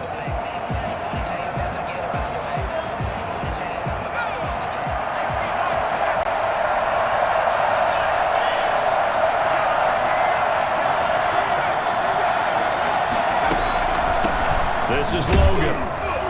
And not much to speak of. Call it a 1-yard gain up to the 26. Run blitz there defensively, something we might see more of here in the 4th quarter. I think we'll see a lot of it, and the difference between that and a pass blitz, you're trying to get to the quarterback. You're trying to scheme someone open who will get to the QB and make sure he gets on the ground. In a run blitz, you're actually trying to cover up gaps, trying to cover up holes so they can't run the football. The last play got just a yard. Here's 2nd and 9 from the 26.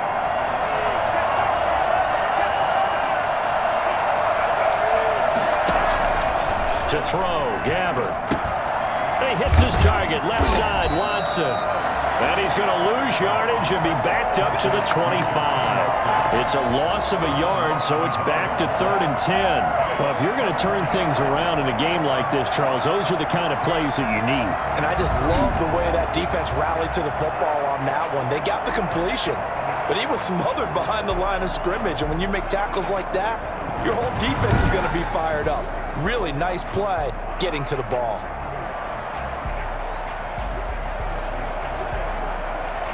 The Bucs on third down. They've only converted once in 4 tries. This is 3rd and 10.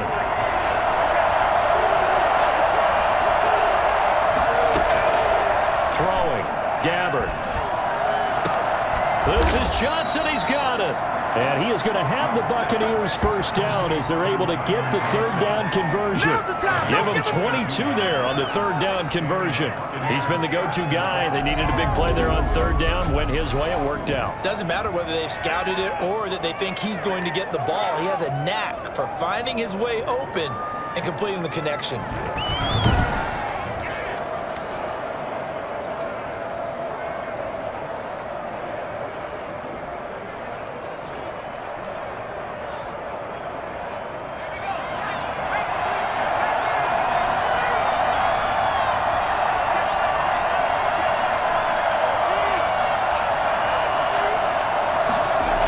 Jet sweep. This is Johnson. And nowhere really to go there. He'll take this up just shy of midfield.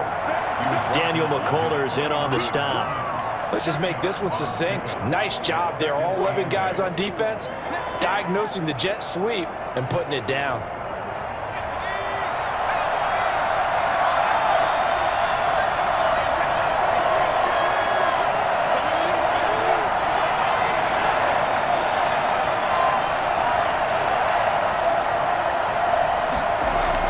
From just shy of midfield. Gabbard throwing over the middle, but it's incomplete. Quarterbacks work all the time on manipulating the defense with their eyes and their head movement. In this case, he just stared the receiver down. That allowed for excellent coverage, able to knock that one away. The Bucs on 3rd down, 2 for 5 to this point. This is 3rd and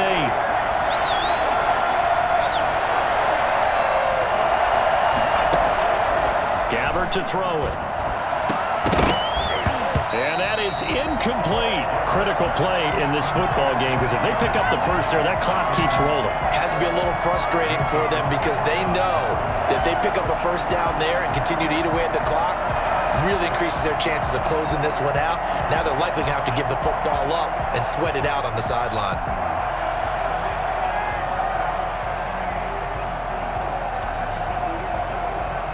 Here's Bradley Pena now as he's on to punt for the first time tonight.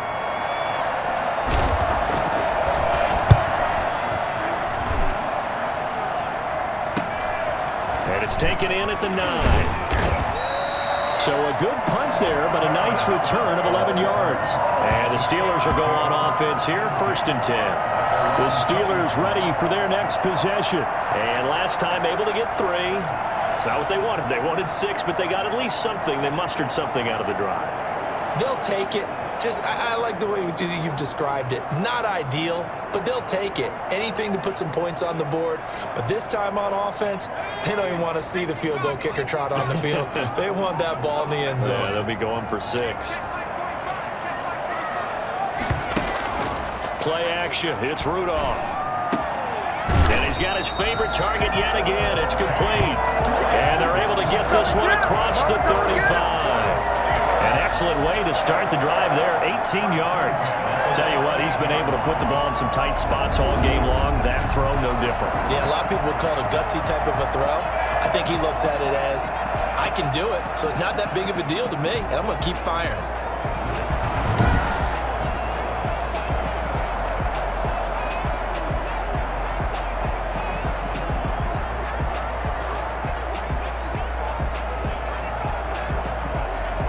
From all the way up at the 38 now after a good start to the drive.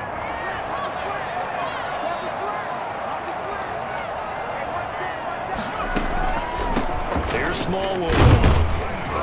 And he's dropped right at the 40. Gain of 3. They know that old expression, it's not my night. It hasn't been his so far. I don't know if the legs are a little bit heavy. Sometimes having to hang out all day and play doesn't exactly play to your advantage, but it's been a tough go for him. And every time he looks up, somebody's there defensively. That was the same case on that play. 3 yards on that last carry. Here's 2nd and 7.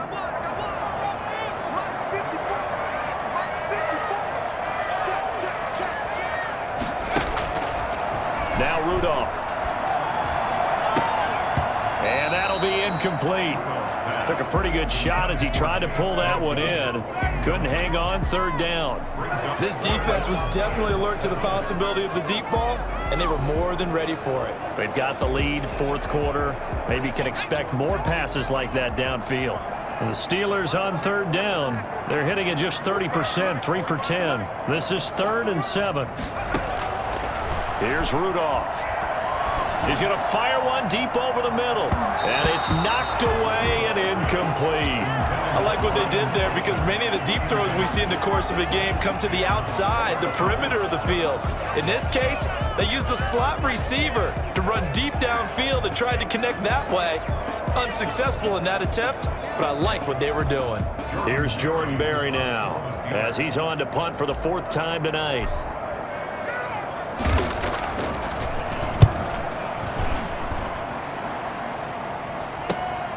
Taken in at the 11.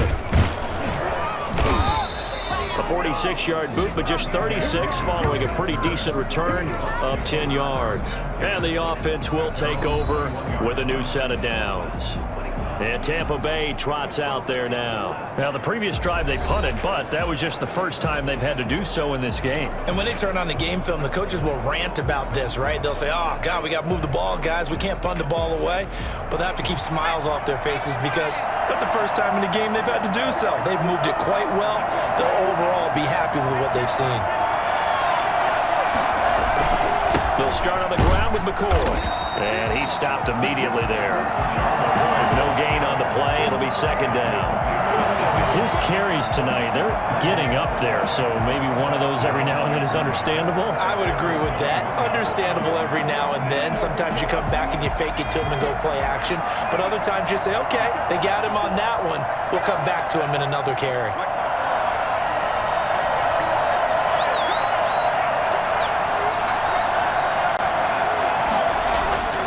Throwing on 2nd down. Gabbard, and Watson has it right side. 9 yards, and that leaves him just short, so it'll be 3rd and less than a yard. Another nice pickup through the air, and I think a lot of people might expect them to run the ball in this situation, Brandon, but with this lead, they're electing to throw the football. Swings, slants, quick outs, things that they consider safe. The offense on 3rd down tonight, they've converted just 2 for 6 thus far. They're looking at 3rd and a few inches.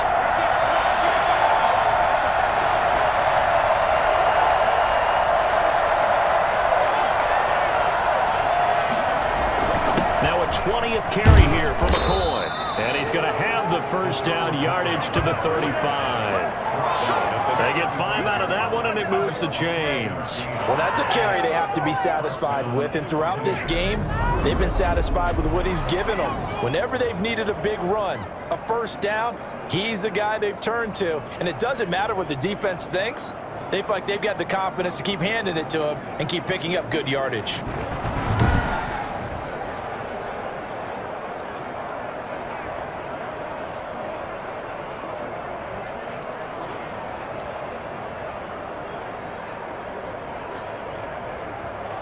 Ball up to the 35 now as they come up on 1st and 10.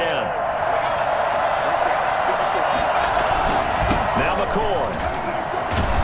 And this is going to be a Bucs first down as he's got this up to the 45-yard line. At carries like that, that's how they're going to continue to salt this thing away here, Charles, in the 4th quarter. New set of downs, clock continues to move. No better way to close out a game than to tap those mastodons you have up front and say, guys, keep pounding them. Let's keep the ball, keep their offense on the sidelines, and let's close this one out.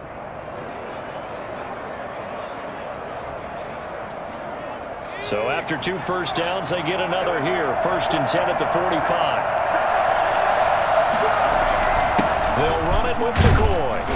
And he'll get this one across midfield and down into Steeler territory. Now we're going to get a timeout. Appears we've got an injured Buccaneer. Definitely the last thing you want to see here in a preseason game. We'll be right back.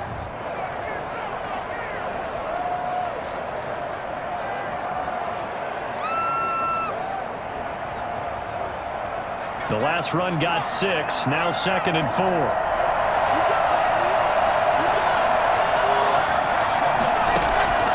They'll try to throw here. Gabbard. That's incomplete. Nearly another pick. My goodness. Trying to decipher what's going on out there because I don't know if he's just getting bad reads. I don't know if the defense is confusing him. I don't know if he just has, bad info and intel before he snaps the ball. But he's made some pretty bad decisions with the football lately. Yeah, several bad decisions on the interceptions he's thrown in. Frankly, that should have been another pick right there.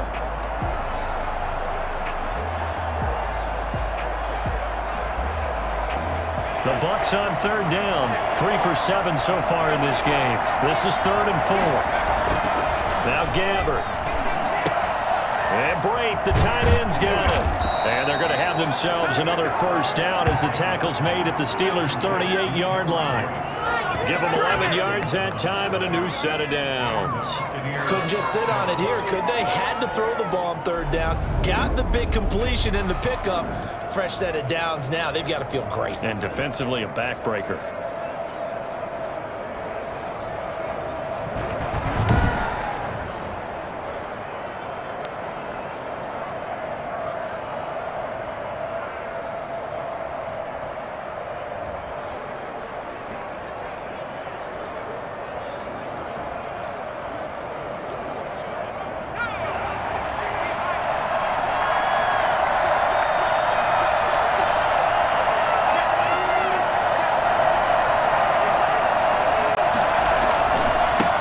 To the ground with McCoy. This will be stopped about 2 yards shy of the marker. 8-yard gain, 2nd and 2. Oh, that's one to warm the hearts of all those old school football players, isn't it? Tough, hard, gritty run. Got behind his pads, bowled over a few people. Look at that one, right up the gut. Saw it through 3 quarters. No reason to lighten up now. This drive's taken more than 3 minutes off the clock already as they come up on 2nd down.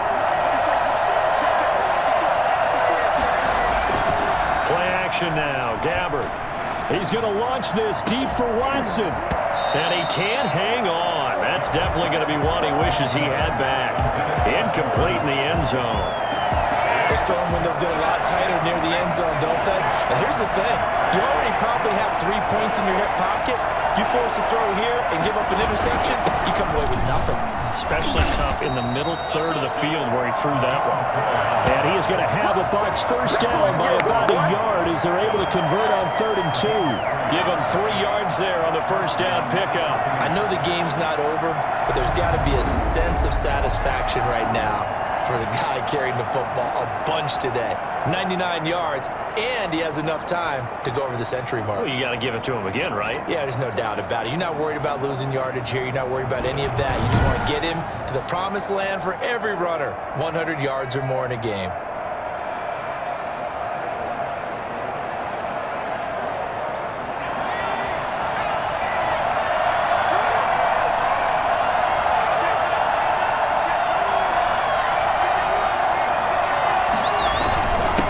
Keep on the ground with McCoy. And not much of a hole there as he gets it down to about the 24-yard line. The big man, Tyson Alualu, there to make the tackle.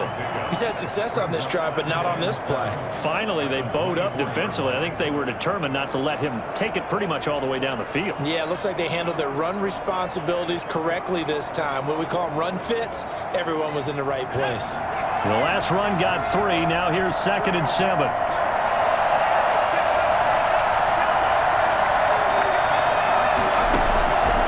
From the shotgun, it's Gabbert. The kidder here, it's complete. And he'll take it down here just shy of the 15 at the 16-yard line. 9 yards to pick up there, and it's a first down. Well, that should be a reminder defensively, and I think it's a reminder to myself because you just can't sell out to stop the run. There's still enough time that this offense can move the football through the air, even on 1st and 2nd downs, and they obviously picked the right spot to throw the ball there.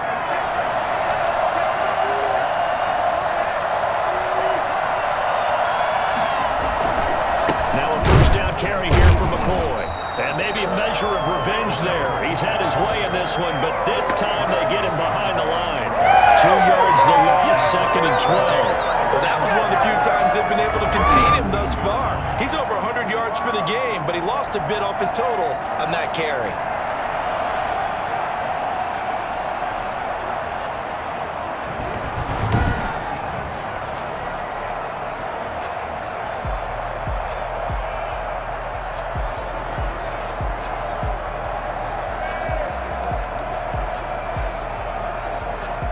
rare misstep on that last play because the drive has been strong, but now it's 2nd and 12. Here's Gabbert now. Throwing right, and that's complete. And he'll go down here at the 12-yard line. Pass interference. Defense. Come on, man. A little too aggressive defensively, and the flag comes out. And no one trying to cover is going to like a call going against them, but you have to like the effort there. Went for the interception, just unable to get it, and the flag did come out.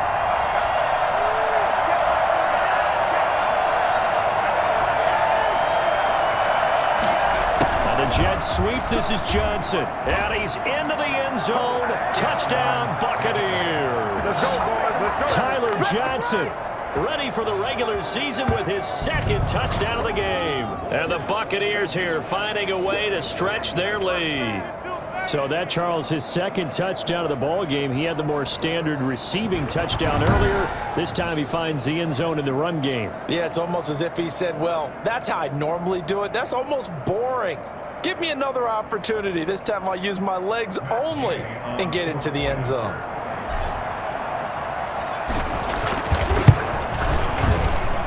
And the lead is up to 14. That one was an extended drive, 14 plays all told. And it's capped off by a touchdown run of 6 yards.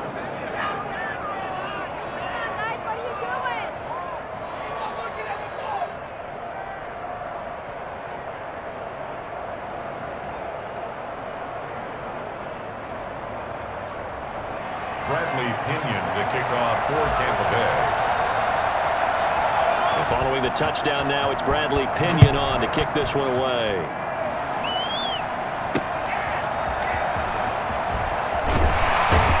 And he'll get it up across the 20 to the 21-yard line. Bring it up, bring it up, bring it up. Over 1st and 10. Their own the Steelers offense now, they head back onto the field. These guys had to punt their last possession, and that's become too familiar of a refrain. Too many of these drives just wound up going nowhere. But you know how in baseball, when the pitcher gets a base hit and he's on base, they bring his jacket out to him to keep him warm? A lot of times the punter goes to the sideline, puts on sweatpants or a wrap over his leg to keep it warm. He might need a massage from the trainer right now from all the work he's getting.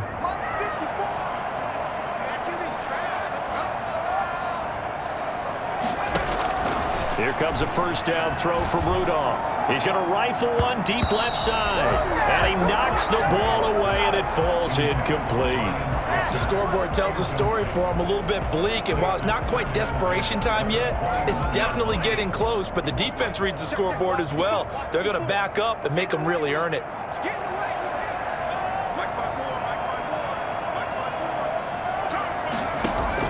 2nd and 10, Rudolph again.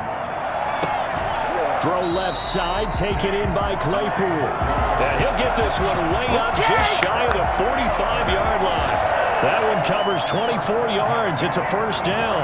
4th quarter, every drive's so critical, and you figure they only get one more shot after this, so a touchdown's imperative on this drive. It is, but you also have to think to yourself in play calling, don't hold anything back. Don't save it for the 2nd touchdown. You gap the 1st one for the 2nd one to even matter.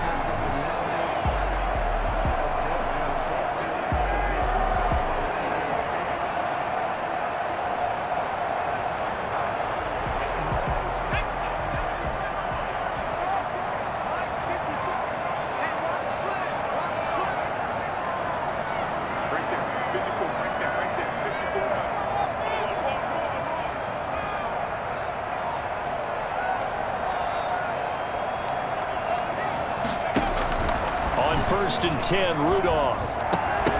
And that is incomplete. He couldn't hold on through the contact. Brings up 2nd down. I think that was good strategy there, trying to go right back to him after the last completion. But this time, the defense was all over him, and they got there to break that one up.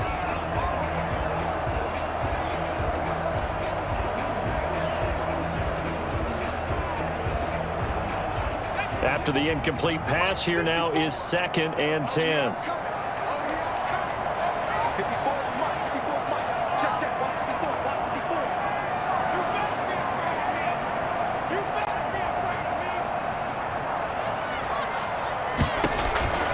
Rudolph throwing again. He'll rifle this one deep right side. That's going to be knocked away and incomplete. Deion Kane, the intended receiver. And that takes us from second to third down. They're down 2 scores, and they need a quick one to try and get back into this one. That was one way to try and get it done. Unsuccessful in the attempt, but they have no choice but to keep trying.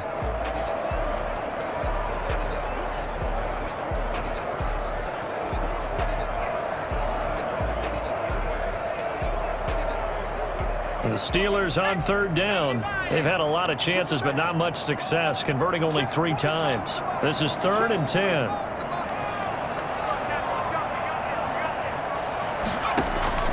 Back to the air, Rudolph. And he finds McDonald. Yeah, he's got this to the 30 before being taken down. Well, that's one way to convert on third down, picking up 26 yards. And a 2-score game, obviously, every play, every third down, like we saw there, magnified, big pickup. It was a huge pickup. What they really want, though, is to not even get to third down. They've got to maximize time and conserve as much as possible.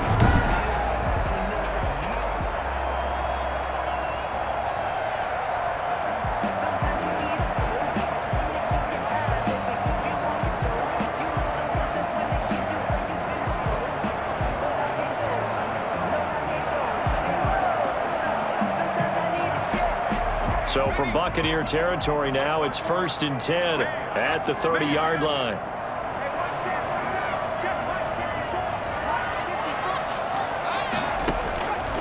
Again, it's Rudolph.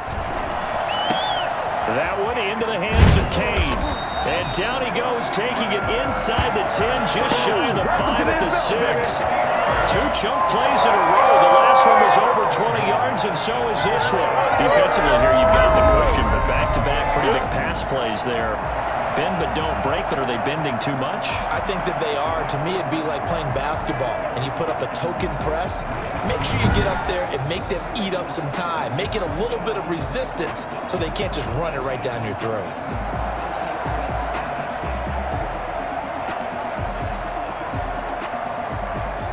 Now the Steelers use the first of their 3 timeouts. That'll leave them with 2 remaining. We'll be back after this.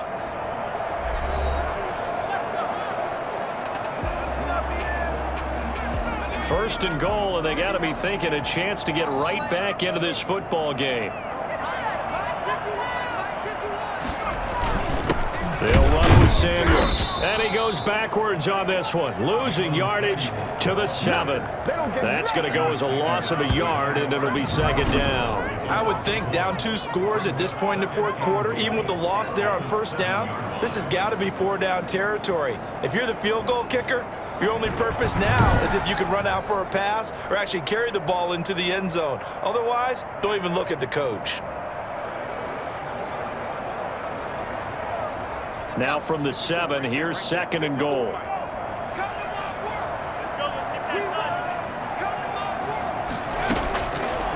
Shotgun snap for Rudolph. Looking end zone, but it's incomplete. I'm going to need some help with this one. How did he miss it? Wide open in the end zone. He's not hurried. He's not hit. And somehow, incomplete? Yeah. What happened? During film study, that's one where he's just going to shake his head, not be able to believe it. 6 points go by the wayside on that one.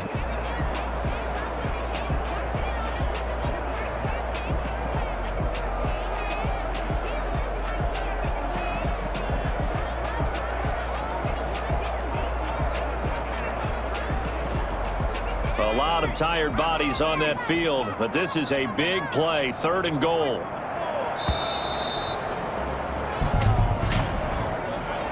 Delayed game, offense.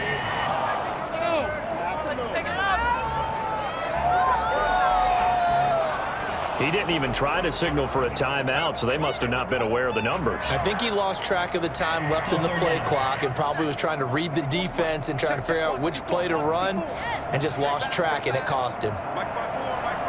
Ball sits on the 12, 3rd and goal. And they'll lose yardage here. They go backwards to the 13-yard line. And after getting tackled, he's still down and looking very slow to get up. The field goal doesn't help. They're going to go for the 6 here on 4th and goal. Definitely the last thing you want to see here in a preseason game. We'll be right back. 2 minutes left to play in this football game here on EA Sports.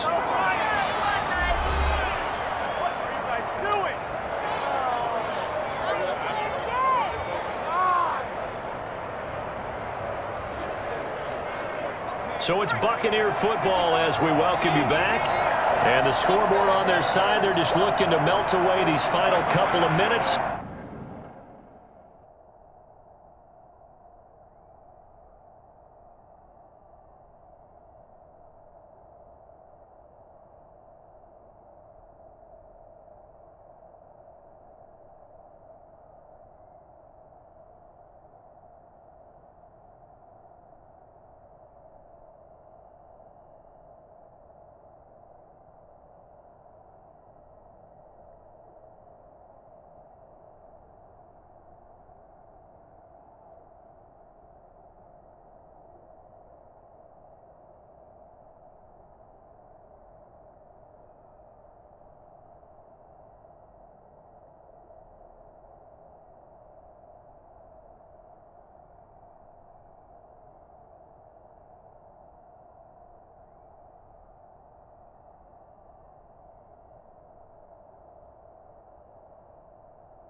And put this one in the left-hand column. They'll try and run some clock now with McCoy. And some room to maneuver.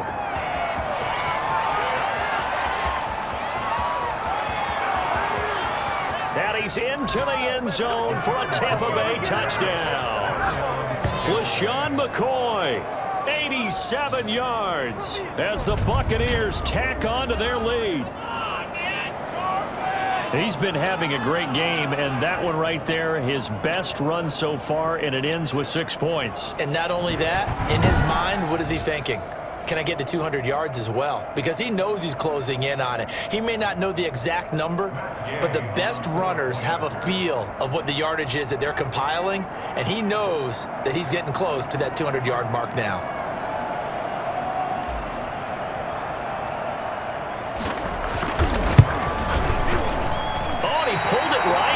That's no good.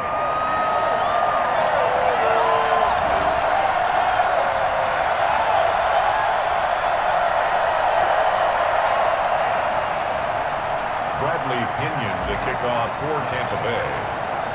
Now he's back out there to boom this one away, maybe with some frustration after the PAT miss. And his guys will get the football right at the 20-yard line. The Steelers take over first and 10. At their own 20-yard line. Pittsburgh set to take over again on offense. And this showing really not a good one on either side of the ball, but still 3 more preseason games to follow and a lot to play for here for the guys on the field now as they're hoping to secure that roster spot.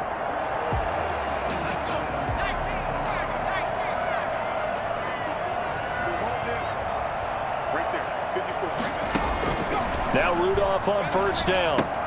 Able to hit his target, Claypool. That one good for 10 yards.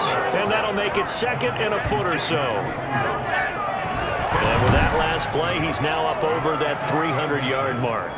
And in today's NFL, it almost feels routine. And I hate that when you talk about a 300-yard passing game. To me, 300 yards still signifies excellence, and he's achieved that in this performance. They still need about the length of the football here, maybe a little less as they come up on 2nd and inches. Rudolph now to throw. Now a desperation throw deep downfield. And he bats it away, and it falls down incomplete. After what they've faced during this game where they've given up a ton of yards downfield, there has to be a measure of revenge right there for the secondary. They've been shredded throughout the game and finally forced an incompletion. Rudolph on 3rd down. He's going to let it fly. And this is, oh my goodness, he pulled it in one-handed. Well, they only needed a small gain on 3rd down. They end up getting over 30 yards. Well, he's certainly trying to earn his way into some more looks in the offense once the regular season heats up. If he continues to make plays like that, I think QB1 will look his way a little more often once the regular season begins. He'll get this one to Switzer. A gain of 6 there on first. You got the big lead defensively. Willing to give him that underneath stuff, right? And this is why you work on your tackling. Tackle them after the catch, inbounds, keep the clock running. Just go ahead and bleed the game out that way. That is caught inside the 5. And they will eventually get him down, but he's inside the 5 all the way to the 3. That's good for 28 yards.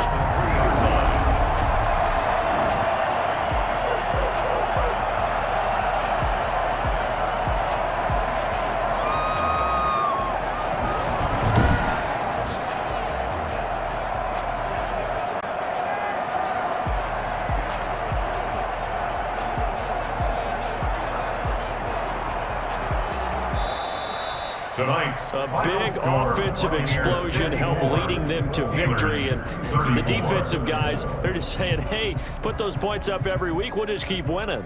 They will gratefully accept them, won't they? It makes their job that much easier when they're scoring that many points. Allows them to play with a totally different style and a different flow. So that's a wrap for Charles Davis. I'm Brandon Gaudin.